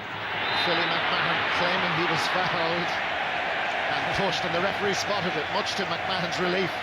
He'd stopped. I don't think he could have missed it because Philly McMahon made it so obvious to the ref he was being fouled. He deserved to get his free though. Paul Flynn. Ger Brennan. Into that space for James McCarthy to run onto it at pace. That's what they want to do as much as they can, and Anthony Marr fouls him. And is Marr going to see a card? Well, I think so, because if James McCarthy breaks Anthony Marr's tackle, he's in open country and overlaps. So yeah, a deserved yellow. Bernard Brogan is going to take the free. Stephen Cluxton is actually out beyond his own 45-metre line. He thought he was going to get the call. Difficult for a left-footed kicker though from that side. So under 3 minutes to half-time, Kerry leading by 2. Brogan doesn't like it. Well, he got under it completely. Poor contact. The ball just went up in the air, and he just pulled back. And a deserved yellow, no more than that.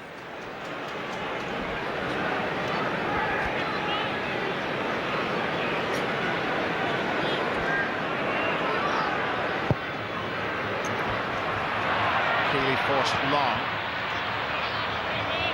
Who touched that one last? Well, it's a Kerry ball. I think Darren McCauley, ref would judge to have punched it out over the sideline.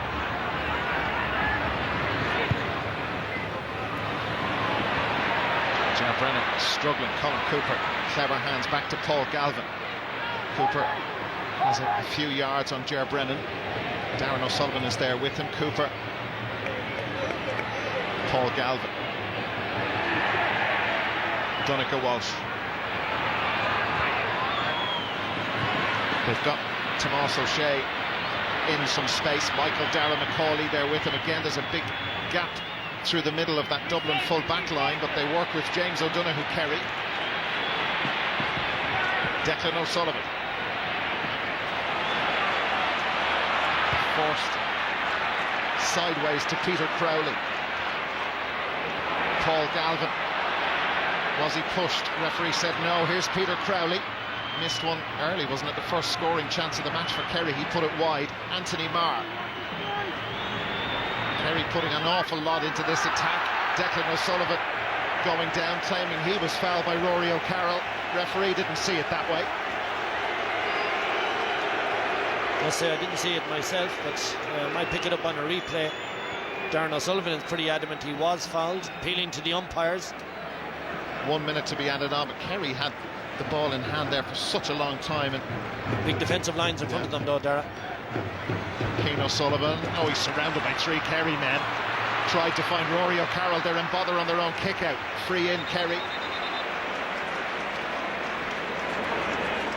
I wonder would Colm Cooper have fancied going on a bit further with that, letting the play develop. Yeah, that was his instinct, wasn't it? He got up like a flash.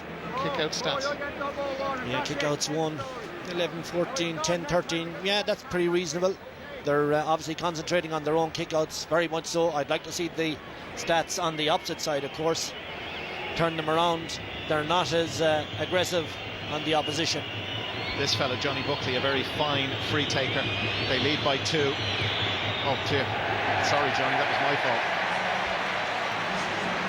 Additional time at the end of the first half. Won't do that again. Well, it's a big miss. Yeah. 6 Kerry wide. And while Brogan missed a chance to bring them back to within 1, that was to put them 3 clear at half-time. So as you said, Kerry will feel they probably should be further in front. Now, big gap between midfield and the Kerry half-back line. Diarmuid Connolly with Tomás O'Shea in front of him. Just a bit edgy. Kieran Kilkenny. Very difficult angle. Mannion will chase it down, but that was a poor decision from Kieran Kilkenny. Yeah, that's a poor wide. Not his form, it has to be said, but the shot selection there poor. Should have developed it coming up to half-time, bring the ball into context. See, can you generate a free or recycle it into a better position? Just sum up, Kevin, what we've seen. Well, just electric start. The goals have been sensational, but I think Dublin will be very pleased with where they are. Kerry will be happy that they're putting the game really to Dublin, but all to play for, no doubt. Well, James O'Donoghue started things off. 3 Kerry goals inside the first 20 minutes. They scored. Donncha Walsh, O'Donoghue got 2, 1 from the penalty. Mannion's reply was important for Dublin, but it's Kerry who lead at half-time by 3-5 to 1-9. Analysis to come on the far side of this break.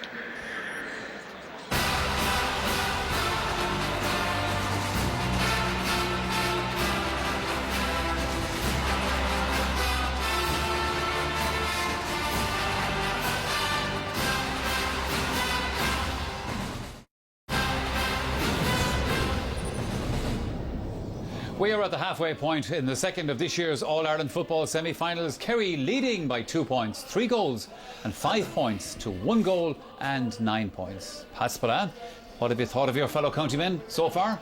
Well, I tell you this, Michael, that 35 minutes or 37 minutes have redeemed my faith in Gaelic football, because it's been an outstanding exhibition of what the game of Gaelic football is about.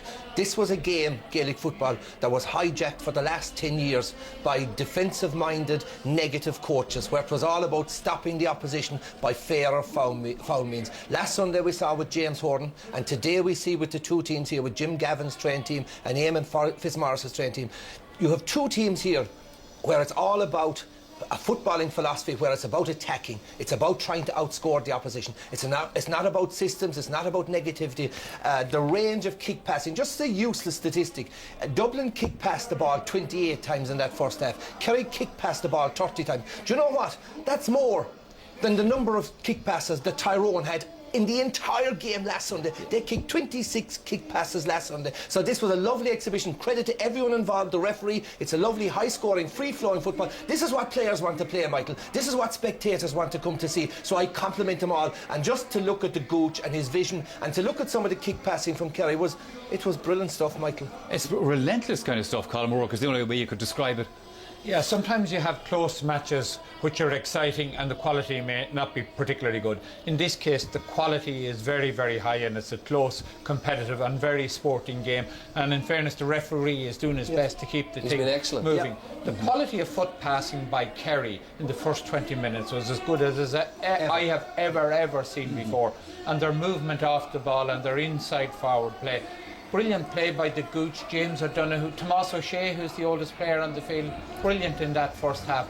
But I think that Dublin will be happy enough. They've been rocked by 3 hammer blows, and it's a bit like getting one from Joe Frazier on Muhammad Ali. They've staggered, but they're knocked down, and I think they're going to come back in the second half. It is, Joe Brawley, credit to them that they are still right in this game, considering those goals that Kerry have got, scoring into the hill as well. Let's have a look at the first of them. Yeah, well, the Dubs are living and dying on this man against man strategy, you know, and they're going to stick with that. And so for the first time in many years, we're able to see Cooper at his best.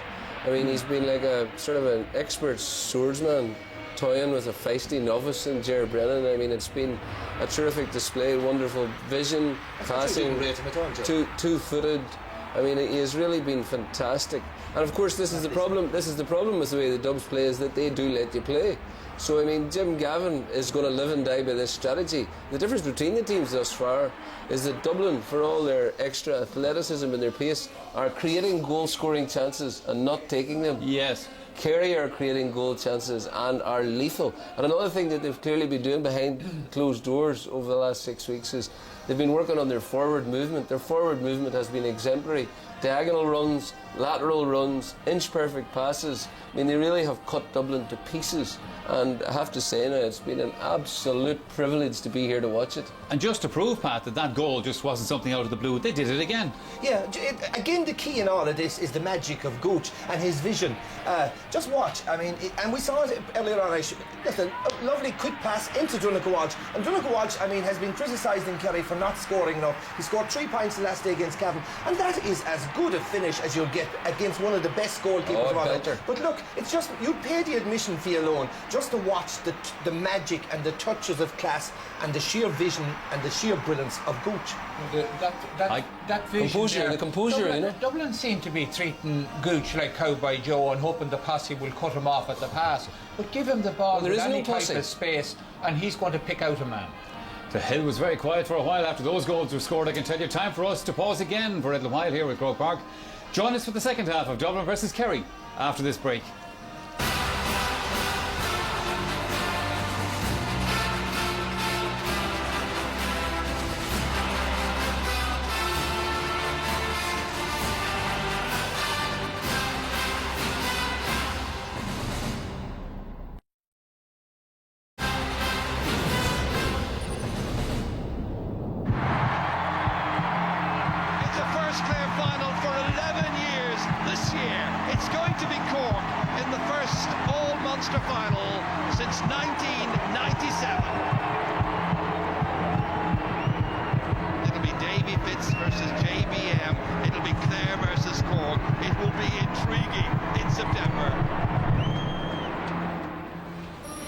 Yes, an occasion that always makes the heart beat that little bit faster. The All-Ireland hurling final, Clare versus Cork next Sunday, and we are on the air from 2:15.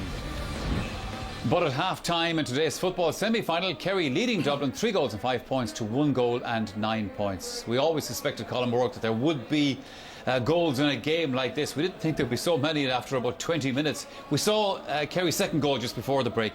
Less than a minute later, 57 seconds in actual fact, the ball was in the Kerry net. Yeah, well, at that stage, I think Kerry had moved 5 points up, so Dublin needed a response, and a response came very, very quickly. Fantastic ball across the field by Paul Flynn to Diarmuid McConnelly, who hasn't been in the game much. Tomas O'Shea has done a real job on him, and he goes for a point with his left foot, and Paul Mannion, like all good corner forwards, was waiting for the ball to drop short and gets his fist in it. Kerry marker, not on him, not as close as he should have been. Connolly had kicked a lovely point with his left foot before this at the start of the game, and probably assumed that he'd do the same again. But a good corner forward. Mannion has been brilliant all year, and again he's a goal scorer. Actually, what it highlights is the flaw in Kerry's play that was also shown the second half against Cork in the Munster final, that when the ball was kicked in high, this Kerry full back line is not commanding under the high ball. But credit to Dublin in that half, they showed great character. In the space of 4 minutes, Michael, they came from 5 points down to be a point ahead. They scored 1-4 without reply. There was another goal for Kerry, this one from the penalty spot. It's just the absolute precision. And I presume this was a penalty. Oh, it was definitely a penalty. But it's the absolute precision of Kerry, you know, and it's their composure, precision, coolness against the sort of relentless helter-skelter running game of Dublin. And, you know, the question is now whether or not Dublin will be able to wear them down. The problem being that Cooper and his colleagues are finding lots of space in that Dublin defence, and they're absolutely lethal. So the question is whether or not Kerry can avoid being hemmed in, because there were times in the first half we were looking at it and you could see that Dublin were pushing Kerry back. Kerry were finding it very difficult to get out. But once they do get out and move it over the top of the Dublin defence, they're up and running. I mean, Donoghu's deadly. I disagree about that being a definite penalty. As far as I'm concerned, Donegal was charged with the ball initially, straight into Cluxton. How could he charge in one step? Cluxton then hauled them down and gave away the penalty. But the initial movement by Walsh, like the big charge. I don't think it was. But the big question mark now, Michael, is in the second half, can Kerry replicate the first half performance in the second half? Because we saw in the Munster final, there were 7 points. It was 1-11. Can they sustain the pace? It was can they sustain the pace? There were 7 points up against Cork, lost the second half on the score of 11-6. Against Cavan the last day, comfortably ahead at half time, lost the second half against Cavan 7-5. So, like Joe says, can they sustain the pace for another? Can they sustain the pace? Because the thing about that first half is they were forcing the pace. They were taking quick frees. They looked like the team that had the pace and wanted to exploit it. I think the game was 100 miles an hour for the first 20 minutes. I think there was a noticeable drop in pace for the last 10 or 15 minutes of the half, because I don't think anybody can keep up the pace. I think we also have to remember now, Dublin are going to look for the 5th Cavalry in the subs, and they'll bring on Bastick and McManaman and Dean Rock and players like this. Now, of course, Kerry have Brian Sheehan and Dennis Moran or David Moran and Owen Browson. They could bring those on, but I think the balance of advantage in subs is on the Dublin side. The big imponderance for me is when Kerry bring on Donaghy, and where did they put him? Yes. And I think that if Kerry are doing their homework right and they see what happened in the first half, they'll put him in there on the edge of the square and put I'm in not a so few sure. high Colin, balls. why? I know that Kerry have had a lot of value from the low, quick ball inside, but in the second half of the Munster final and against Cavan, that whole game dried up. So And are you suggesting that what they should do is change tack for the second half? I want an alternative type of thing. This is not going to work all the time. Why would you, in circumstances where Kerry are playing with such economy up front, their movement is brilliant. Every time they get the ball, they're threatening a goal. Why would you change tactics at this point in time? Because by bringing on Kieran, the problem with Kieran is that Kieran's a roadblock in front of the goals. When you bring on He's great if he's flicking down. When you bring on Kieran Donaghy, it means your game plan is completely altered. Kerry's game plan in that first half was like the first half against Cork, where quick ball, angles of rolling brilliant, great variety in the attack, and great support play. If Donaghy is brought in, you know what, a blind man could play in the full back line, because he knows the ball is going to come in high under Donaghy. The unfortunate thing about Donaghy, as we saw against Cavan, he's lost a bit of pace and his first touch is poor. So I'll stick with the winning formula for as long as possible. Joe, let's come back to Dublin, because you were making the point before the match about Dublin's creating chances but not taking them. Squandering. Squanderlust. And there was an example of it here again. They looked like they could score at will, and yet they have one goal, but... Well, I said beforehand, this is a big game, and you can't be wasting chances like this. Michael Darragh McCauley's clean through. He drops his head and he puts it in the net, or he knocks it across to the other side of the square. And it's an easy goal. I mean, here again, this has got to go in the net. Let me put it to you this way, Michael. Oh, that was close. If that's Colin Cooper, no, close is no good. If that's Colin Cooper or James O'Donoghue, the ball is in the net.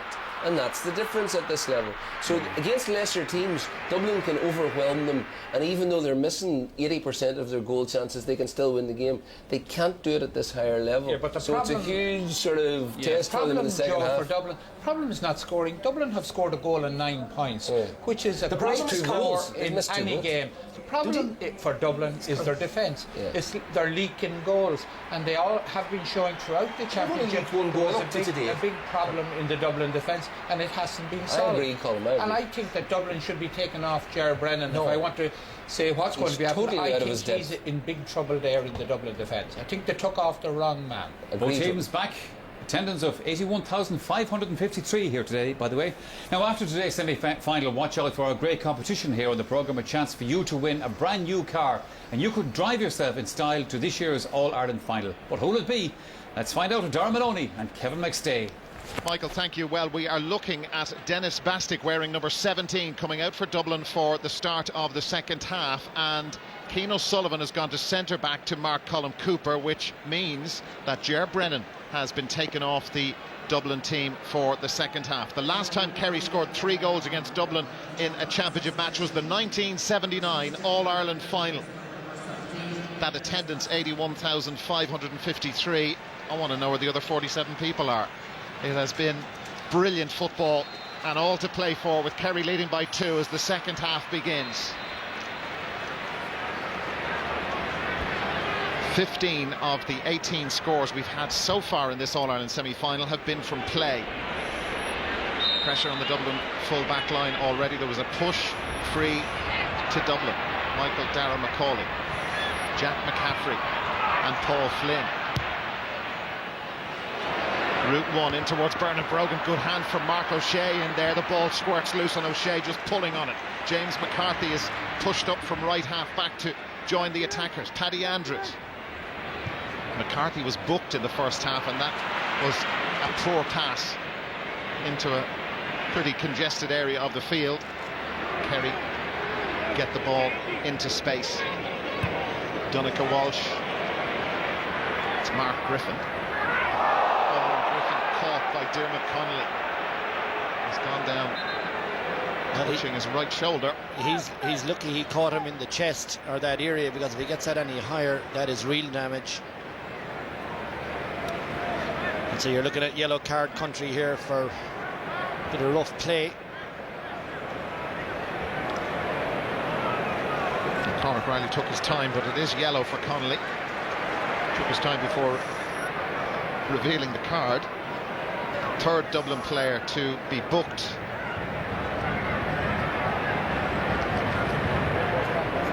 Stephen Cluxton, James McCarthy, the other two. We were just talking about Derek goal chances. Interest. I was listening very carefully to Joe on the goal chances. 66% conversion rate for the chances for Dublin, 50% conversion rate for Kerry. So that one, stats and stats and stats. Colin Cooper getting out in front of Keane O'Sullivan. Dennis Bastick back after him. Here's Johnny Buckley for Kerry. Declan O'Sullivan now. Angle not great for him. The shot wasn't great. Can't believe he missed that. Very unlike him. Yeah, 7 wides now for Kerry. Stephen Cluxton waves it wide, but you can never believe goalkeepers these days. They wave even the ones between the posts, they wave them wide. And another yellow. Johnny Cooper this time.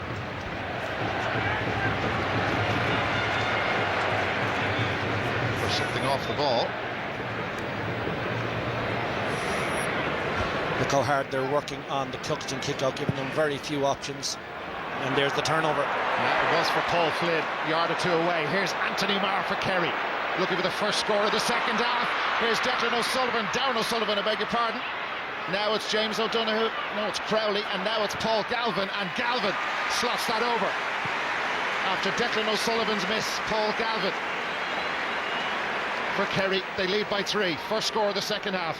Well, it's a goal chance, except Darren O'Sullivan's first touch is a poor one. They recycle it, and the minimum they have to get something out of it, and Paul Galvin ensures they do. They get the point. 3-6 to 1-9. Kerry with the ball off Cluxton's kick out. Anthony Marr angling that out. Push by Declan O'Sullivan on Rory O'Carroll. He's playing on, but the referee had blown the whistle. Will these pushes always be called Derby-esque type pushes? A little bit of contact. Referee got that one right, in my opinion. Paul Flynn getting free for Dublin. That's for Paddy Andrews and Kieran Kilkenny to go after. Kerry's Mark Griffin there.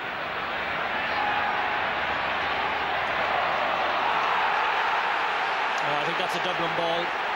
Signalled as Kerry. I certainly would like to see that one again from this position. It looked Dublin. Well, that is certainly a Dublin ball. Goes off the number 4, Shane Enright. Dublin have possession back anyway with Dermot Connolly. Johnny Cooper. Johnny Buckley. Connolly sent it out to Paddy Andrews. Michael Darragh Macaulay gave him an option. James McCarthy just pushes forward. Andrews. Dennis Bastick. Bastick launches that in.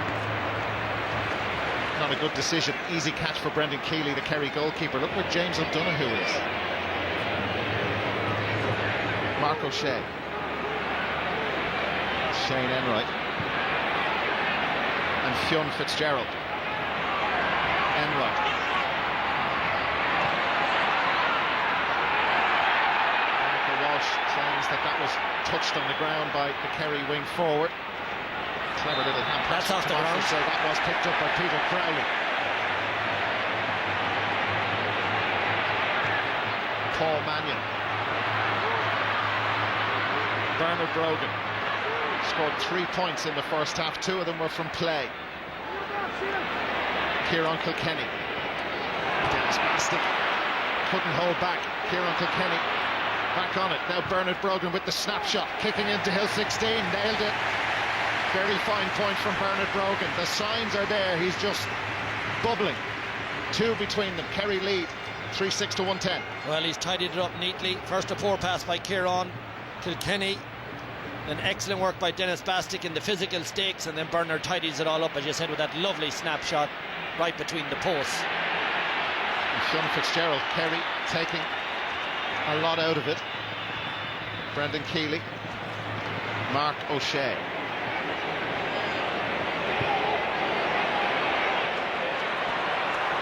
To Tomas, setting off at full tilt, that familiar stride. Philly McMahon was fouling James O'Donoghue. Philly not impressed. James O'Donoghue rather happy the decision went his way. Here it is again.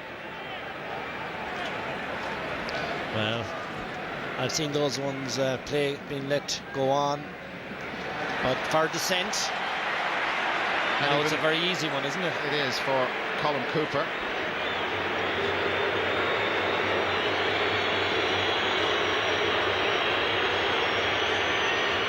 Now the referee is going in after Philly McMahon, isn't he? Yeah, and McMahon is in standing on the goal line alongside Stephen Cluxton. And this yellow card count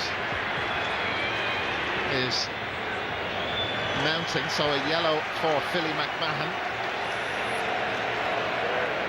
5 Dublin players on yellows, and they are about to make a substitution. Dean Rock is going to see some game time any minute as Colm Cooper slots over the free for Kerry, outscoring Dublin by 2-1 since the match restarted. It's Kieran Kilkenny who's going off the Dublin team. It has been a frustrating match for him. And Dean Rock has scored 2 points in each of the 4 games he's played in this year's championship. Hasn't started but a sub in the 4 previous games and chipped in with 2 in each match. Stephen Cluxton frustrated with his kick out. It's gone against Dublin, and now it's Darren O'Sullivan to Declan. Johnny Cooper there behind him. Donncha Walsh and Darren O'Sullivan. Paul Galvin to his left. Here is Galvin, just chipping it and over the bar. Well worked score from Kerry. And again, Dara, they are attacking the Cluxton kick out with serious aggression. This was flagged. They were very successful in 11 and in 09 doing this, and they're getting real returns from it.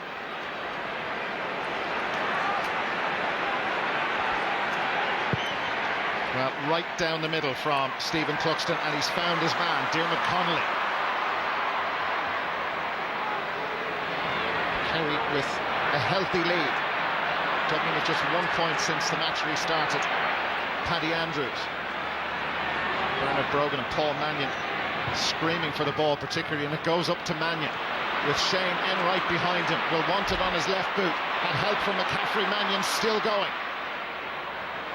Here's Dean Rock from a very tricky angle. Rock, and there's his first point. He's only on the field about a minute, making a point to his manager. He was close to the starting team against Cork.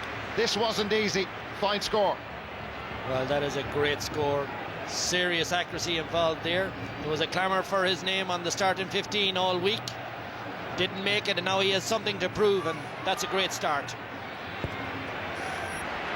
And Brendan Keeley towards Anthony Marr, couldn't hang on to it. Peter Crowley could. Sean Fitzgerald, very tidy footballer, breaks well for Philly McMahon. Keane O'Sullivan, Paddy Andrews, good pace about it. Great defending from Shane Enright, getting his right hand in there ahead of Paul Mannion. Mannion didn't wait it for the ball. He should have driven onto the ball, waited for the ball to come to him. Kerry defender nipped in. Kerry dominating possession so far in the second half. That's Mark O'Shea in all sorts of bother, but he was fouled. keeping the ball out of Dublin hands.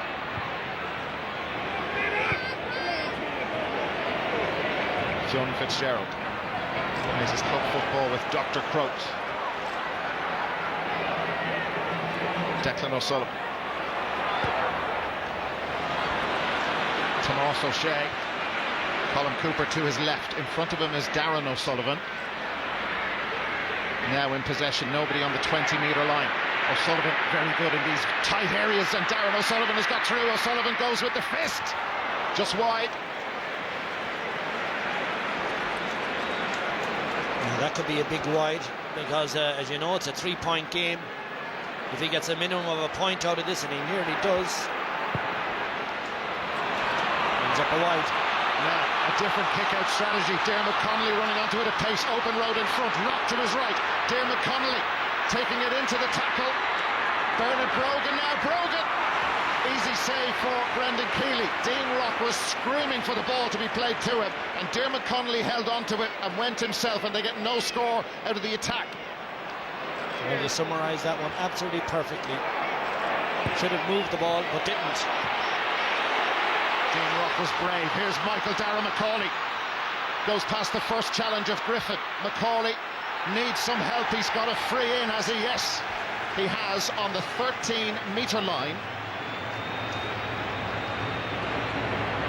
3 between them. Peter Crowley in trouble. Yellow for the Kerry centre-back.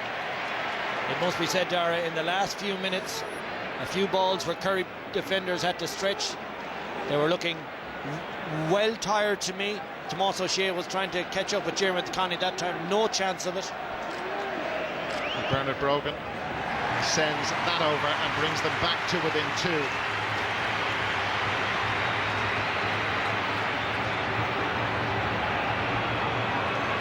Well, there it is. This is the foul coming up, just pulled to the ground by Peter Crowley.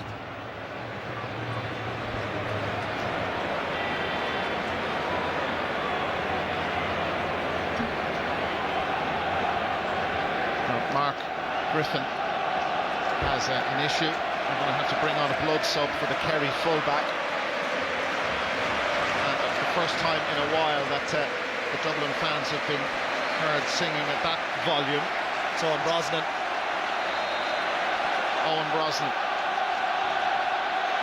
for Mark Griffin for a little while. And Brendan Keeley gets the ball back in play towards Anthony Marr. Dennis Bastick got hands on that. Jack McCaffrey, here he goes, and listen to the roar around the place. McCaffrey is going to need some help. He has it in the shape of Paddy Andrews. Paul Mannion's looking for it. Andrews has got space, takes on the shot. Back to within 1. They've got the last 3 points of this All-Ireland semi-final, and the next 10 minutes of this absolutely crucial. Kerry lead by 1. Well, we've a game now, haven't we? The ball breaks, and again you can see Jack McCaffrey's extra bit of pace gets him onto the ball. This is a key period now for the Kingdom. They have to consolidate and try and slow it down some way or other. They've put a huge effort into getting themselves into this position, Kerry, on the scoreboard. All those periods of holding onto the ball, will they take their toll as the minutes tick away? Dublin have it off Keeley's kick-out. Paul Flynn, different sort of performance from him today. Here's Bernard Brogan. McCarthy had got free. Bernard Brogan, that's right out of the sweet spot, and his eye is very definitely in, and they're level for the 4th time. They were 4 in arrears at one point during this second half. They've got the last 4 to move level with 20 minutes remaining. Well, it's going to be a long 20 minutes, but look at the game, perfectly poised, and you have to take your hat off to Bernard Brogan. In all fairness, Dara, he's putting in a tremendous performance. We said he was searching for his form in the earlier rounds, in the Leinster final, in the quarter-final, and now he's bang on at the moment. Kerry are bringing David Moran on for Johnny Buckley. Moran started in the Cavan game, showing well in training by all accounts. Mark Griffin is back on for Kerry. Owen Brosnan leaves the field, so they've reversed that temporary substitution. Bastick getting out in front of Anthony Marr. Very different feel about this semi-final now. Bastick to Paul Mannion. It's to Jack McCaffrey. Tricky angle, this for the lead, and Keeley goes with the fist. He manages to... No, he could have caught it. It's back to Dermot Connolly. Connolly slipping just as he wanted to get the shot away. Takes it into the tackle. Back to Bernard Brogan. Dermot Connolly on the right boot for the lead, and he's got it, you know. Super score. 5 without reply for the Leinster champions, and they go in front. Well, it's brilliantly manufactured between Brogan and Dermot Connolly, but I just said earlier, sorry for coming across you, Dara, that Brendan Keeley had no need to fist that ball out. It was an easy enough catch over his head. It's cost him the point, and that's the lead for Dublin. As I said, just short of 20 left. For the first time since the 4th minute.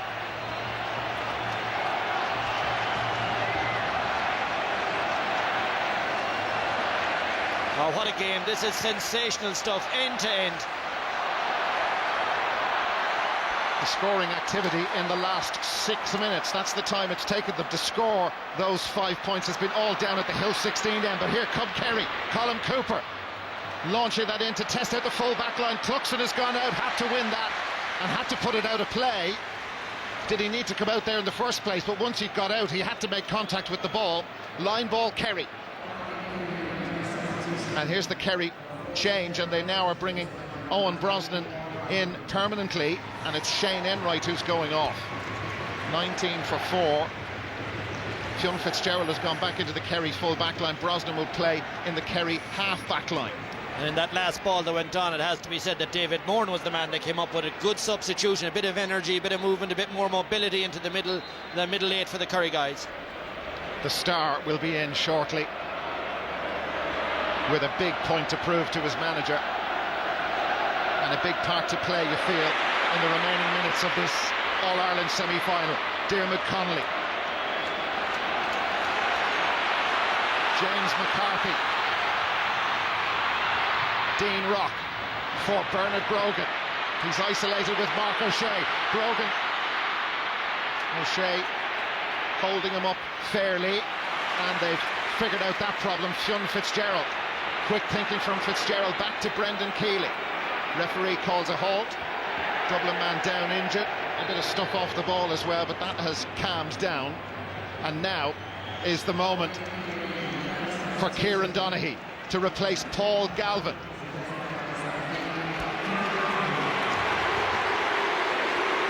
Bernard Brogan still receiving treatment, and Kieran Donaghy going in at full forward to renew acquaintances with Rory O'Carroll. In the second half, Dublin have outscored Kerry by 6 points to 3. Here's Michael Dara McCauley. Bernard Brogan was unmarked momentarily, but now he's been covered. Here's Paddy Andrews, Dean Rock, Paul Mannion now. Mannion gets his shot away. They lead by 1, and it stays a 1-point lead. He missed that by quite a distance.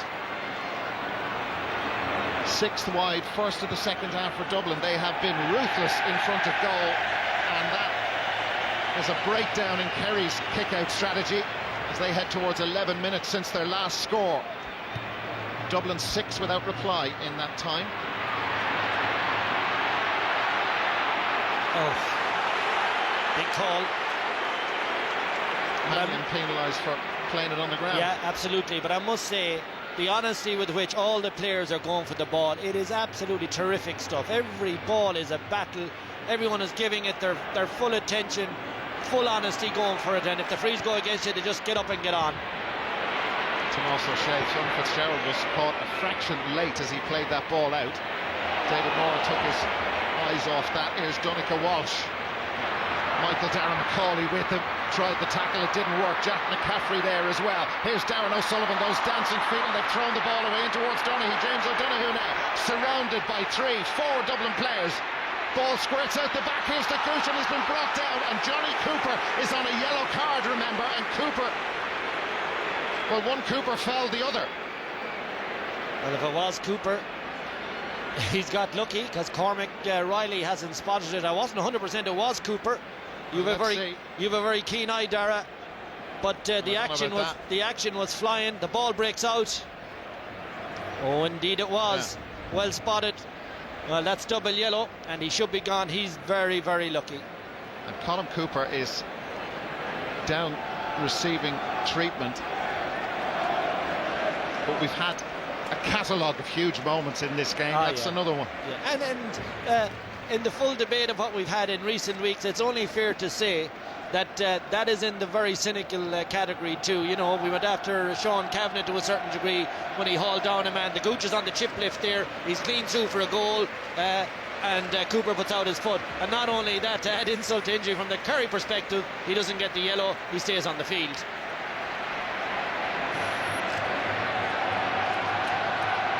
A very interested spectator. They're here, back here on the 22nd of September.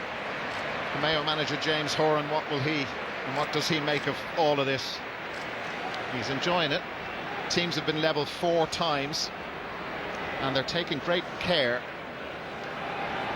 over this treatment for Colm Cooper. Was it his jaw area they were looking at as they lifted him up very gingerly? Maybe got another bang, a trailing knee or something like that. He looks rattled, doesn't he? He does. Yeah, and I think he wants James O'Donoghue to take the free. Oh, he got caught by Philly McMahon as he was lying on the ground. Was that a trailing leg There was or more? Very hard to know. Coming together there, and that's well, that explains why they took such great care over the treatment for Colm Cooper, and he actually is going to take the free himself. They say you should never let the injured man take the free, but I'll make an exception in Gooch's case. All day. Stolen a yard or two and slots that over and brings Kerry level. It's their first point in quite a while, since the 45th minute. And it's level pegging again, and the short kick out, and just gets away with Philly McMahon. 1:15:39. Here's Keane O'Sullivan, Dean Rock, Jack McCaffrey. And McCaffrey launching that in. Brendan Keeley out after it. Safe pair of hands. Brogan closes him down. He needs some assistance, the Kerry goalkeeper. He's got it. Mark O'Shea. John Fitzgerald. Anthony Marr. David Moran took a fair bit of time, that ball, to get across to his chest. Owen Brosnan, Declan O'Sullivan, Kieran Donaghy in closest to the Dublin goal. Now look at Tomás O'Shea, 35 years young, running right up there with Declan O'Sullivan. O'Shea steadies down. He's got under that though, but Donaghy may be able to make something out of it. Big battle with Rory O'Carroll. Donaghy in after it. And now Johnny Cooper picks up the loose ball for Dublin. Michael Darragh Macaulay. Paddy Andrews. This thing's stretching out as we head into the last 10 minutes. They are level. They've been level 5 times in this All-Ireland semi-final. Bernard Brogan out in front now. Dean Rock didn't catch that one. He's got one. Has to wait longer for his second. He should have got that one. I was very impressed with his opening 10 minutes. So he came on doing everything well, but that will go down as a big miss. Keane O'Sullivan got out in front of Declan O'Sullivan very easily. Dermot Connolly. Now Johnny Cooper. Cooper from cornerback, missed it. It's only their second wide of the second half. 7 in total, and Dublin bringing Owen O'Gara in for Paul Mannion.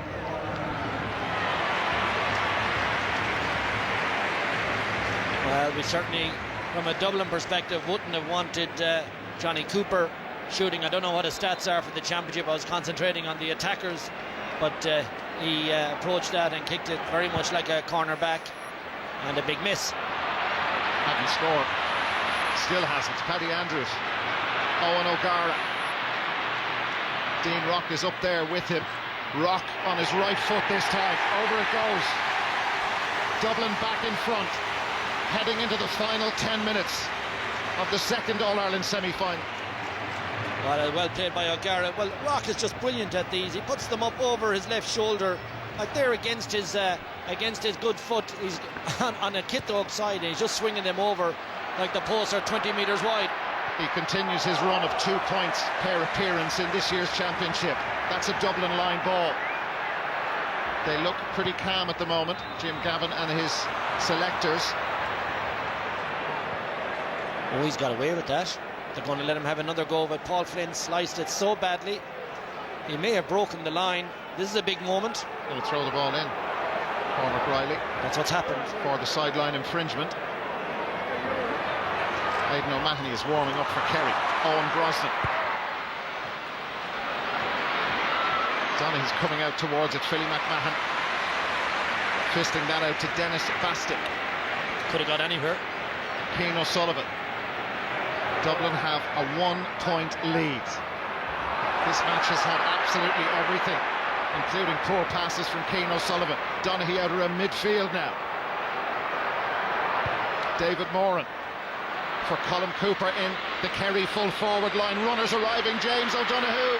O'Donoghue on a hat-trick of goals, takes the point and over it goes.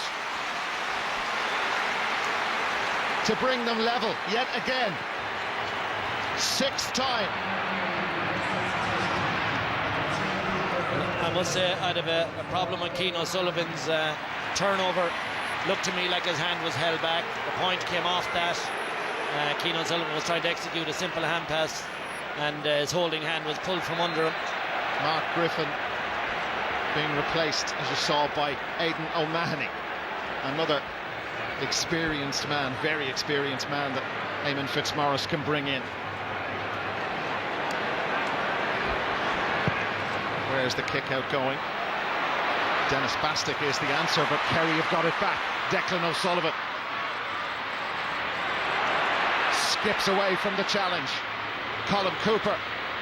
Darren O'Sullivan. Now, possibilities for Kerry. O'Sullivan weaving one way, then the other, and slots it over, and Kerry go back in front. 2 unanswered points from Kerry, and they lead by 1, 3-11-1-16. This is just great stuff. This is just great stuff. One ball in, one ball out, scores. It's got everything, absolutely everything. And now the lead is back with Kerry. Billy McMahon sauntering forward for Dublin. That could work out well. Paul Flynn. Bernard Brogan further out this time. Brogan. The shootout continues, but he's put that one wide. Kerry's 1-point lead still intact. That was Dublin's 29th scoring chance. They've kicked 8 wides. Thought Brogan might just take on his defender there. Here's the Darren O'Sullivan earlier on. Lovely little flick pass from Cooper. Deadly accuracy on the Kitog from Darren O'Sullivan. He's been very busy all day too. But in the last sequence, we had Bernard Brogan getting the ball in. Really good position. But the one thing he hasn't done today is take on Mark O'Shea. I think it's out of respect for how brilliant a defender O'Shea is. And he snatched somewhat at it at a crucial stage in the game. But still 7 minutes left. And a Kerry man down, injured. The break in play will be welcomed by Kerry. Kevin McMenamin, remember the impression he made when coming on as a substitute in the 2011 All-Ireland final. We haven't even spoken about the revenge issue for Kerry. They felt they left that after them that day, leading by 4 points with 6 minutes to go. He made a bit of an impression, all right. Kerry with a 1-point lead, written off by many in the build-up to this game after some indifferent performances, and there's been no second-half fade-out from the Munster champions as there was against Cavan, as there was against Cork, as there was against Tyrone in the league. I think Dennis Bastick might have casually picked that up off the ground. Now, there's a bit of a schmozzle broken out close to the Dublin goal. James O'Donoghue and Kieran Donaghy getting to know Philly McMahon and Rory O'Carroll. Dublin about to make their 5th and final substitution, and what has the referee, what is he going to hear when he speaks to the 2 umpires? Philly McMahon was involved. Bernard Brogan is being replaced by Kevin McManaman. Those consultations continue with Cormac Riley, the referee. The notebook is coming out. Rory O'Carroll was involved too, I think, wasn't he? Rory O'Carroll and Kieran Donaghy.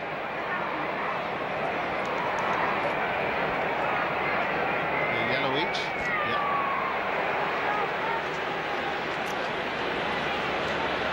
Here's why. It should be added. There's no ball there. Yeah. Kind of important. Tomas O'Shea launches that up high. Donaghy goes after it with Rory O'Carroll. Good fist from the Dublin fullback, James McCarthy. He's fouled.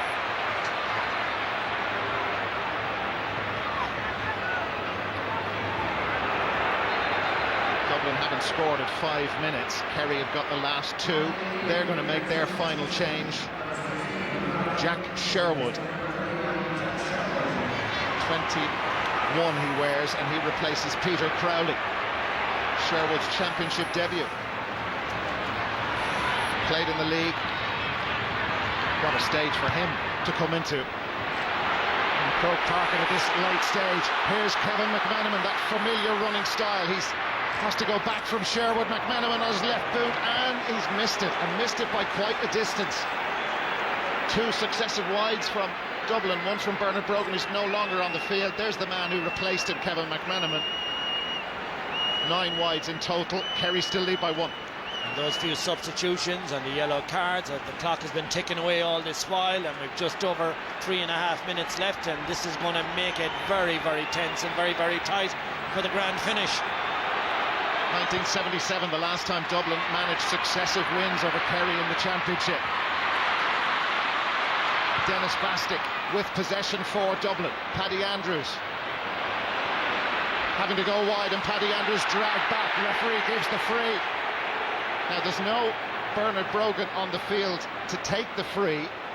Will they bring Stephen Cluxton forward to do this? And that is Jack Sherwood, the new man in, who's got a yellow card for his challenge.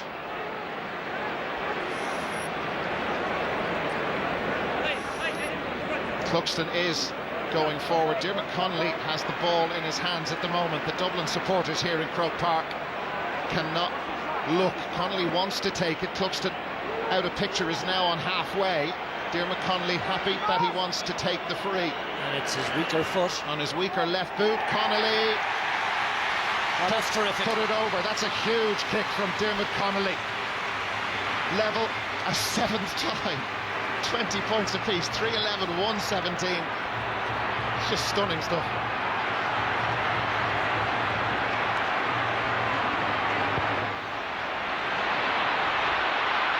Dublin with possession. Jack McCaffrey hauled down.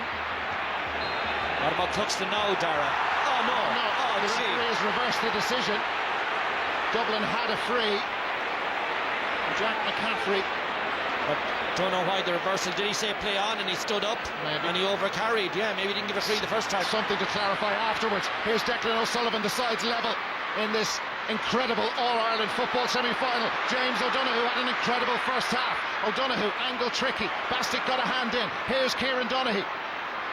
Now Declan O'Sullivan. Declan O'Sullivan for Kerry. It's on its way. But it's wide. It's wide. Missing it on the near side. It looked good initially. It stays a draw game. This is all about the next ball, Dara. Kerry have put pressure on Stephen Cluxton all afternoon from these kickouts. Nothing has been easy for the Dublin team to secure their own ball. It's belted long by Cluxton, and it's going to be a Kerry ball, is it? Michael Darragh Macaulay, brilliant. Here's Kevin McManaman. Memories of 2011 as he burst through. The sides are level. McManaman still going! He scores! He's done it again! Could have taken the point. What a goal from Kevin McManaman. He spotted Keely off his line, and is that the move that takes Dublin to the All-Ireland final? Well, what a good effort by Darragh Macaulay. Darragh, I think he actually does go for the point here. I stand correct. Yes, I believe he did. Miskicked it, but it floated over the head of Brendan Keely. What a goal! He's the ultimate super sub against Kerry, Kevin McManaman. They lead by 3, and there will be 3 added minutes. Is there time for Kerry to come back from that sucker punch? 2-17, 3-11. It's been the game of the year, maybe the game of the decade by some distance. Cian O'Sullivan for Dublin. Michael Darragh Macaulay. Paul Flynn, McManaman. Now it's Dublin's turn to keep possession.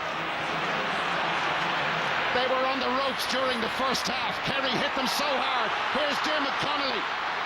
Connolly for Dublin, put his foot right through it, raises his arm into the sky. He knew from the moment he kicked it that it was over. It's a 4-point lead, and is this over? You wouldn't think so, with all the drama we've had all the way through. 2:18, 3:11.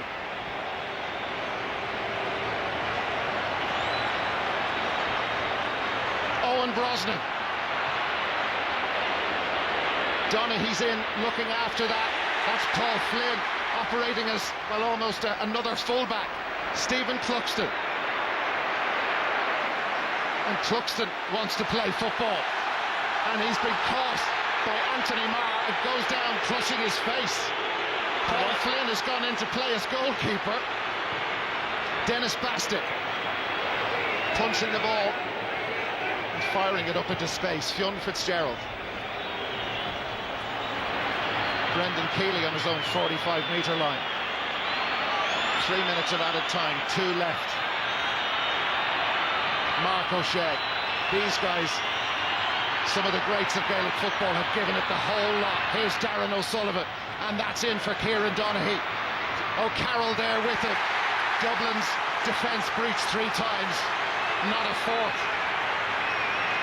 Kevin McManaman dragged back by James O'Donoghue, and a chance for them just to calm things down and kill it. Anthony Marr. Second yellow. Second yellow. Kerry down to 14. That was for his challenge on Stephen Cluxton. Kerry are still going after this. There's a lot of movement. They haven't thrown in the towel. Was it 3 minutes, Dara? I think I heard you say. Yeah, just a few seconds of that left, and Dublin have the ball. They were pushed and pushed and pushed. They knew they would be. But Kevin McManaman's goal has flipped this thing right on its head. 40 seconds remaining. Kerry had the lead not so long ago. Then it was level. Then McManaman did his stuff. Aidan O'Mahony. And that's gone out over the line. He looks like the calmest man in Croke Park, Jim Gavin. Oh God, if he is, there's something not working. Michael Dara McCauley. He's been brilliant. Icing on the cake. He has been absolutely fantastic. They're in around the back. O'Gara goal! Rock just made sure it may have crossed the line in the first instance. I think it did. O'Gara will get the goal, and that is the icing on the cake. And Jim Gavin, in his first year in charge of the Dublin senior footballers, it's all over. Has brought his team to this, and they are in the All-Ireland final. It was over the line. They've got 3 goals of their own, 3:18 to 3:11. Oh, what a game. 7 points, and what a stunning game of Gaelic football we have witnessed. It ends in bitter disappointment for Kerry. They gave it absolutely all they could, but McManaman, his introduction was late in the second half. Yeah, it was terrific stuff, you have to say, end to end. Hard to believe the final score shows 7 points of a differential between the two teams. It was never that, never that. But McManaman, we said he made a bit of an impression in 11, made another big one today. His goal was in the 70th minute of this All-Ireland semi-final. Huge disappointment for the great Colm Cooper. There is the full-time score. 3:18 to Dublin. Kerry 3:11. Well, Stephen Cluxton didn't have to intervene with that Connolly free. That was a big point, wasn't it? Oh, really ballsy shot from Jermith Connolly. Showed a lot of character because it was so key at the time. McManaman's effort, I really look forward to seeing it tonight on the Sunday game, what the lads make of it. I thought he went for the point. It was the clever thing to do because it would have made a huge difference. But I think he slightly miskicked it and it just beat the goalie. The flight of it ended up in the net. Brendan Keeley, the Kerry goalkeeper, was a little off his line. It's the first time since 1977 that Dublin have managed back-to-back wins over Kerry in the championship. It's only their 8th victory, and today was the 27th meeting of these two great counties. Ger Brennan, who was taken off at half-time, And didn't they go about it the right way, Dara? What a game we had from both teams. I mean, Dublin have won it the right way, but I have to say Kerry have also lost it the right way, if you know what I'm saying. They went at it just brilliantly honest in everything they went about. Okay, there's the odd little bit of afters and so on, but that's championship cut and thrust. But the scoring, the tempo, everything about it, tremendous, and Dublin march on. Well, two heavyweights going toe-to-toe. They did that all afternoon. When you hear about a match having everything, well, I think we have just been privileged to witness it. Incredible football, and the Kerry players have left the field. The last Dublin players leaving. Bernard Dunn with Bernard Brogan. Bernard, a key part of their backroom team. He knows all about being on the ropes and coming through and winning, and that's what they did. Dublin in the second half scored 2-9 with 11 scorers. Kerry in the second half restricted to just 6 points, all from 6 different scorers. Let's get some reaction, and this man has done it again for Dublin. Claire McNamara. Kevin, you have done it again. An incredible finish to an incredible game. Yeah, thanks very much. It was an unbelievable game. I think we were only saying it looking on. It was a great game to watch, and we were begging to be involved, and I only got 7 or 8 minutes, but it was a very strong, powerful finish from the Dublin team, and probably more so the lads like Dean Rock and Owen and Philly Mack that came on. So it's nice to have that bit of unity within the squad that we can push on in the last 10 and finish one off, you know. Well, you made quite the impact. Talk us through that goal. I think Mick McCauley hit a great fist there. He put his body on the line to get a ball to me, and I just snuck off the back, and I just started running, I suppose. And I thought the defender was going to come to me, but they kind of played half in between myself and the 2 boys in the wing. So I just said, I'll try and aim for the crossbar, and it might sneak under or go over, but we'll get something out of it. So well, you were pretty determined. Huh? You were pretty determined. Oh, very determined, yeah, absolutely. What about this game, though? Kerry kept with you right until the end. Oh, absolutely. I mean, they're a fantastic side, and they punched a lot of holes, and we're going to have to learn a lot of lessons from that game if we've any chance of winning the final. I mean, Mayo were deadly last week against Tyrone, especially in probably the last half an hour, last 50 minutes in particular. And they'll get goals against us if we don't probably tighten up a little bit at the back. But it's great to come away with the win when I suppose we didn't probably play as good as we might. Well, congratulations on your performance, Kevin. Thanks very much. Well, congratulations indeed to Kevin McMenamin and to Dublin, and that is what I call a game of football. Colin O'Rourke, did you enjoy that? This was one of the greatest sporting occasions I've ever been at, but it was also one of the greatest games of football I have ever seen. I think the media oftentimes, and Kerry people in particular, often say when Dublin win a close match, it's always built up into something greater than maybe it was, like the 77 semi-final. This had it all. This was just the most fantastic game anyone could have been, and anyone sitting at home have been privileged to see. It had it all, and I suppose deja vu for Kerry with Kevin McMenamin coming on. But Dublin were the better team. I think we should say that for the start, and I don't think Kerry could have got much more out of the team today than they did. And with 68 minutes gone and it was a draw match, I was hoping against hope that there wouldn't be another score and we could see it again. But in the end, the youthful energy of Dublin prevailed, and they sort of overwhelmed Kerry in the end. And unfortunately, it may mean the end of some great Kerry players who's been a great privilege to come to Croke Park to see, and it would be a pity, but they went out in style. Well, actually, a few minutes from the end, I did say to our floor manager, Brian here, a disappointed Kerry man this evening, check when the replay is. But Joe, there wasn't going to be a replay. Dublin just sealed it out.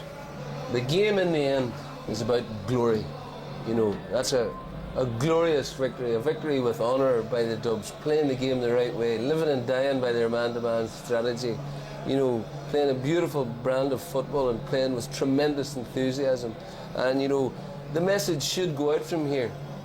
The way the Dubs are playing Gaelic football, that's the way everybody should be coaching it. It's the way everybody should want to play it. Well, you know, I was disappointed, I have to say, in the second half with the repeated cynical fouling by Kerry players. Repeated cynical fouling. You know, I appreciate. I didn't see too much of it. Well, that's not correct. That's not correct. You're being negative, Joe. And the point about it is that, you know, we've seen it again today.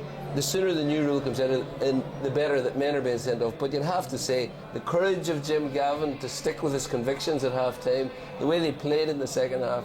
I mean, it truly was hair-raising. I mean, we were standing up and sitting down and standing up. It was a fabulous occasion and a fabulous game of football. Pass went down, but went down with glory. It is. I mean, Joe's is nitpicking now and being negative, picking out cynical players. Look, let's not be nitpicking. Look, the bottom line, Michael, we saw everything that was great about Gaelic football. Today was an advertisement for the game of Gaelic football, how it should be played. Two teams who set up their stall positively. Joe has been expounding these defensive systems for years that has ruined the game of Gaelic football. Now there is hope, now there is redemption. It was a brilliant, brilliant game of Gaelic football. Brilliant by Dublin. They showed great character, came behind on several occasions. The substitutions made a huge bit. But can I just pay tribute to the Kerry players, because at the end of that game, 7 of those fellas playing started in the 6 in a row All-Ireland titles back in 2009. They owe nothing to Kerry football. We probably won't see their likes again. And you know what? Their manager played in some of those with them. Let's hear his thoughts. Eamon Fitzmaurice.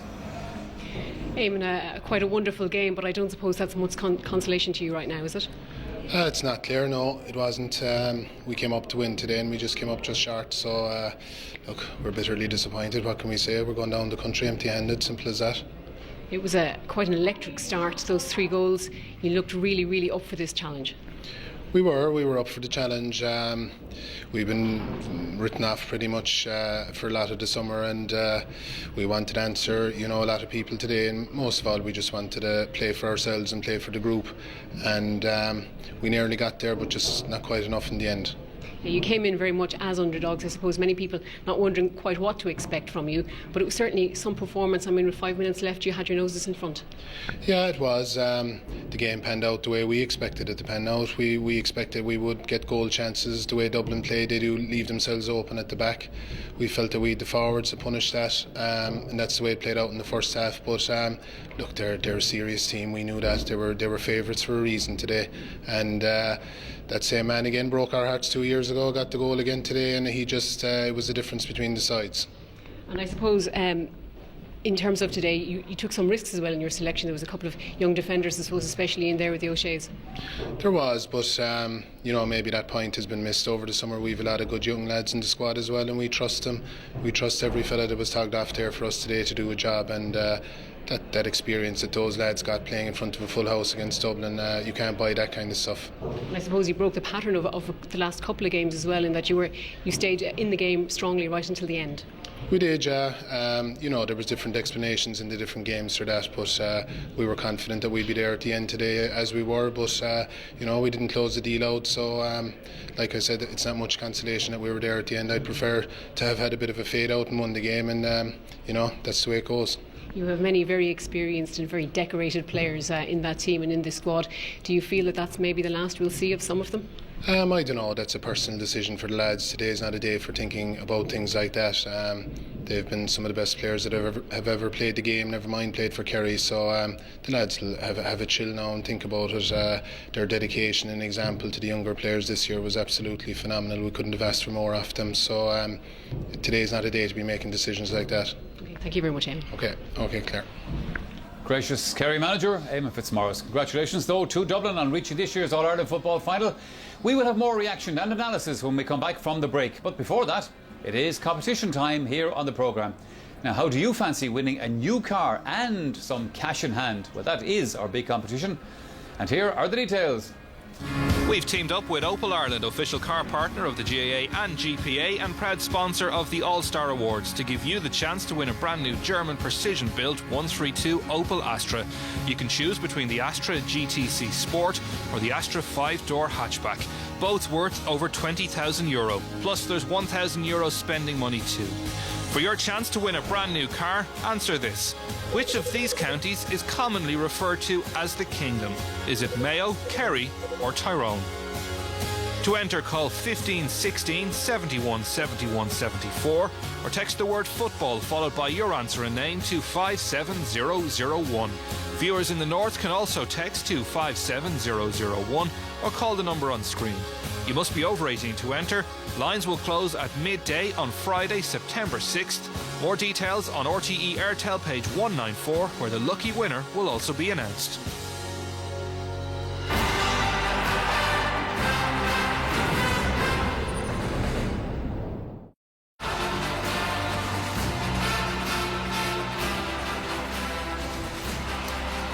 win Dublin's day here at Croke Park, booking their place in this year's All-Ireland football final against Mayo on September 22nd.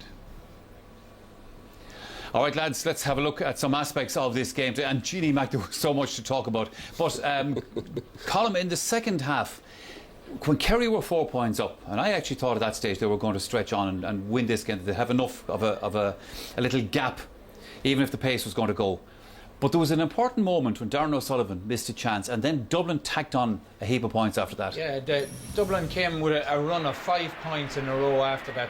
Kerry 4, and it showed the bravery and composure of the Dublin team, that even though they were in a very, very tight situation against the Kerry team whose forward power was rampant, they still managed to come back up. There's no doubt about it, Dean Rock made a huge impact on the game. I think he scored a goal and 3 points. He's becoming super sub along with Kevin. The other lads were brave. I mean, there was Andrews taking a pot there, and you know, at that stage Dublin needed them.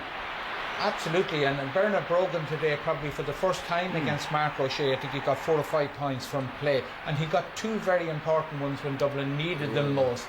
And Diarmuid Connolly here swings one over right to left. He came more into the game, but I think what was happening is the energy of the Dublin players was beginning to overwhelm Kerry. Like Dublin won the second half by 2-9 to 6 points. Now I know the late goal put a gloss on the game, but it still showed that Dublin for the last 10 minutes were relentless in their approach. They still needed something. Still needed the goal though, Joe, Dublin. Well, that was what broke the back of the game. I mean, we could feel it coming. Kerry were increasingly being hemmed in. You know, their inside forwards were being marginalised. I mean, Cooper wasn't able to get on the ball at all. And then Michael Darragh, who's of course an absolute Trojan, sets this guy up who must be the most patient Gaelic footballer in the land. You know, he sits on the bench. He wins an All-Ireland final a few years ago. Here he comes again today. Beautiful finish. Goes for a point. And he did not go for a point. How long, boys? He did not go for a point. You don't go for a goal situation like that when the game he went for a point. He went for a point. Okay, have it. But can I actually... If that's the case, it was a great goal, but a terrible effort at a point. The beauty about the Dubs is this, that they're extremely eager to play the game. Yeah. They just play it, and there's an excitement about them. And Jim Gavin, I think, is a brilliant figurehead. You know, he's so serene, and he wants them to play that way, and he insists they play that way. But it's a great advertisement for Gaelic football. You said, Pat, in the ad break there, that reflecting on this, you don't mind losing a game if you've given everything you can. As a Kerry person, obviously disappointed, but you never mind losing a great game of football. That's number one. And Dublin were deserving winners. They won because, as Joe alluded to, they had the pace and the youth and the athleticism that kept pounding at Kerry. Like I said, Kerry had 4 defenders there for the last 10 minutes that were over 30 years of age, and it had to give. But what Kerry did today, they gave it all. They played to their maximum. That was the best performance by Kerry team since probably last year's the All-Ireland final of 2011. It was a superb performance. They came up short, but well done to Dublin, and well done to Jim Gavin. He made vital substitutions, taking off Ger Brennan, bringing on Dennis Bastick, moving Keane O'Sullivan to centre half back, bringing on Dean Rock. The 2 subs, Rock and Kevin McMillan, scored 2 goals and 2 points. And the even bigger decision, you bring off your marquee forward who has just scored 5 points, 4 from play, Bernard Brogue. That's a sign of a great manager. So what we'll do, Pat, is we'll send your compliments to the Dublin manager, Jim Gavin, because he's with Clare. Jim, compliments from the panel on today's game. Obviously another classic in this great fixture, and it brings you a step closer to a league and championship double. Yeah, it was a great game. You know, 2 teams that really believed that they could win, and you know, both of them showed that in the way they played football, the way we believe, and certainly Kerry believe as well, the way it's meant to be played. And you know, both teams really went at it, and you know, it could have went either way at the end. You know, Dublin camp, we were acutely aware of that. Great contest, and yeah, we're happy that we're into the final. You were hit with early goals. Obviously, it's a worry to be conceding them, but you did respond well and didn't let yourselves fall too far behind. Yeah, there's great resolve and determination and willingness never to quit in this Dublin team. And certainly when we're going down to the final quarter, we had great belief, and the players themselves have great belief in their own ability and the extent of the panel. And you know, we knew that they were going to keep going strong, and I think they kept the intensity of the game up at a great level throughout the full 70 minutes, and it's a credit to them for doing that against a formidable Kerry side who really threw everything at us. And as I said, the game could have went either way, but we're happy to go out with the result. Were you confident throughout, even after that period of momentum you had when Kerry came back at you and went in front? Yeah, I mean, the game ebbs and flows, and that's just the way, we accept that the way we play our football, that these things will happen, and the game goes up and down, and we just need to keep at it and keep to the game plan. And there's great esprit de corps amongst the group, and they didn't waver. And even at half time, there was no sense of panic, and it was very calm actually, and very focused. And the feedback from the players is very positive. So they were looking forward to the second half challenge, and thankfully we came through in the end. And of course your bench made a huge impact today. They're all in the mix now for the final against Mayo. Your thoughts on that? Yeah, I mean it's we've 20, we can name 26 guys on a given day, and out of that we'll use 20, and we've been quite consistent in that in the National League and the Championship as well. Our philosophy is that it's a 20-man game, and it takes us 20 men to get over the sideline. Notwithstanding, we've got 12 guys, 10 guys in the background that are taking that chance to take to the field today, who are put in serious pressure with the guys in training and really motivate them. The players who do start, they really get a motivation from the effort that they see from the other guys in the squad. Dublin Mayo final, it's the one many people wanted, I suppose. I don't know about we've just concentrated on each game on its own merits, and our complete focus was on Kerry for this game. But we're really looking forward to it. Congratulations, Jim. Good morning. Dublin win the All-Ireland 2 years ago. This town celebrated for about 12 months after that. What did Jim Gavin do to refocus them and bring them back to where they are now? Well, he's brought on about, I think, 6 new players, a lot of young players with a lot of energy, and he's gone for pace, and he's playing football. They're the Brazil of football now. It's all out attack, outscore the opposition, and it's great to come and watch, and that's why Croke Park is being filled, but I think it's bad news for Mayo. OK, well, that's just about all we have time for now. Before we go, let's have a look at what's coming up on RTE Sport this week. The Sunday Game Evening edition will have highlights and reaction from today's games, our man of the match selection from the senior game, plus a special preview of next week's All-Ireland hurling final. That's at 9:30. And that hurling final will be very much on the mind of Martin Morrissey on Thursday, as he too looks ahead to the big game on Championship matters. By the way, of course, we'll also have live coverage of Ireland's World Cup qualifier against Sweden, and that's from 7 o'clock on RTE2, and that is next Friday. And we'll be back here again live from Croke Park next Sunday as Cork and Clare battle it out for the Liam McCarthy Cup. That's the All-Ireland hurling final, live on RTE next week from 2:15.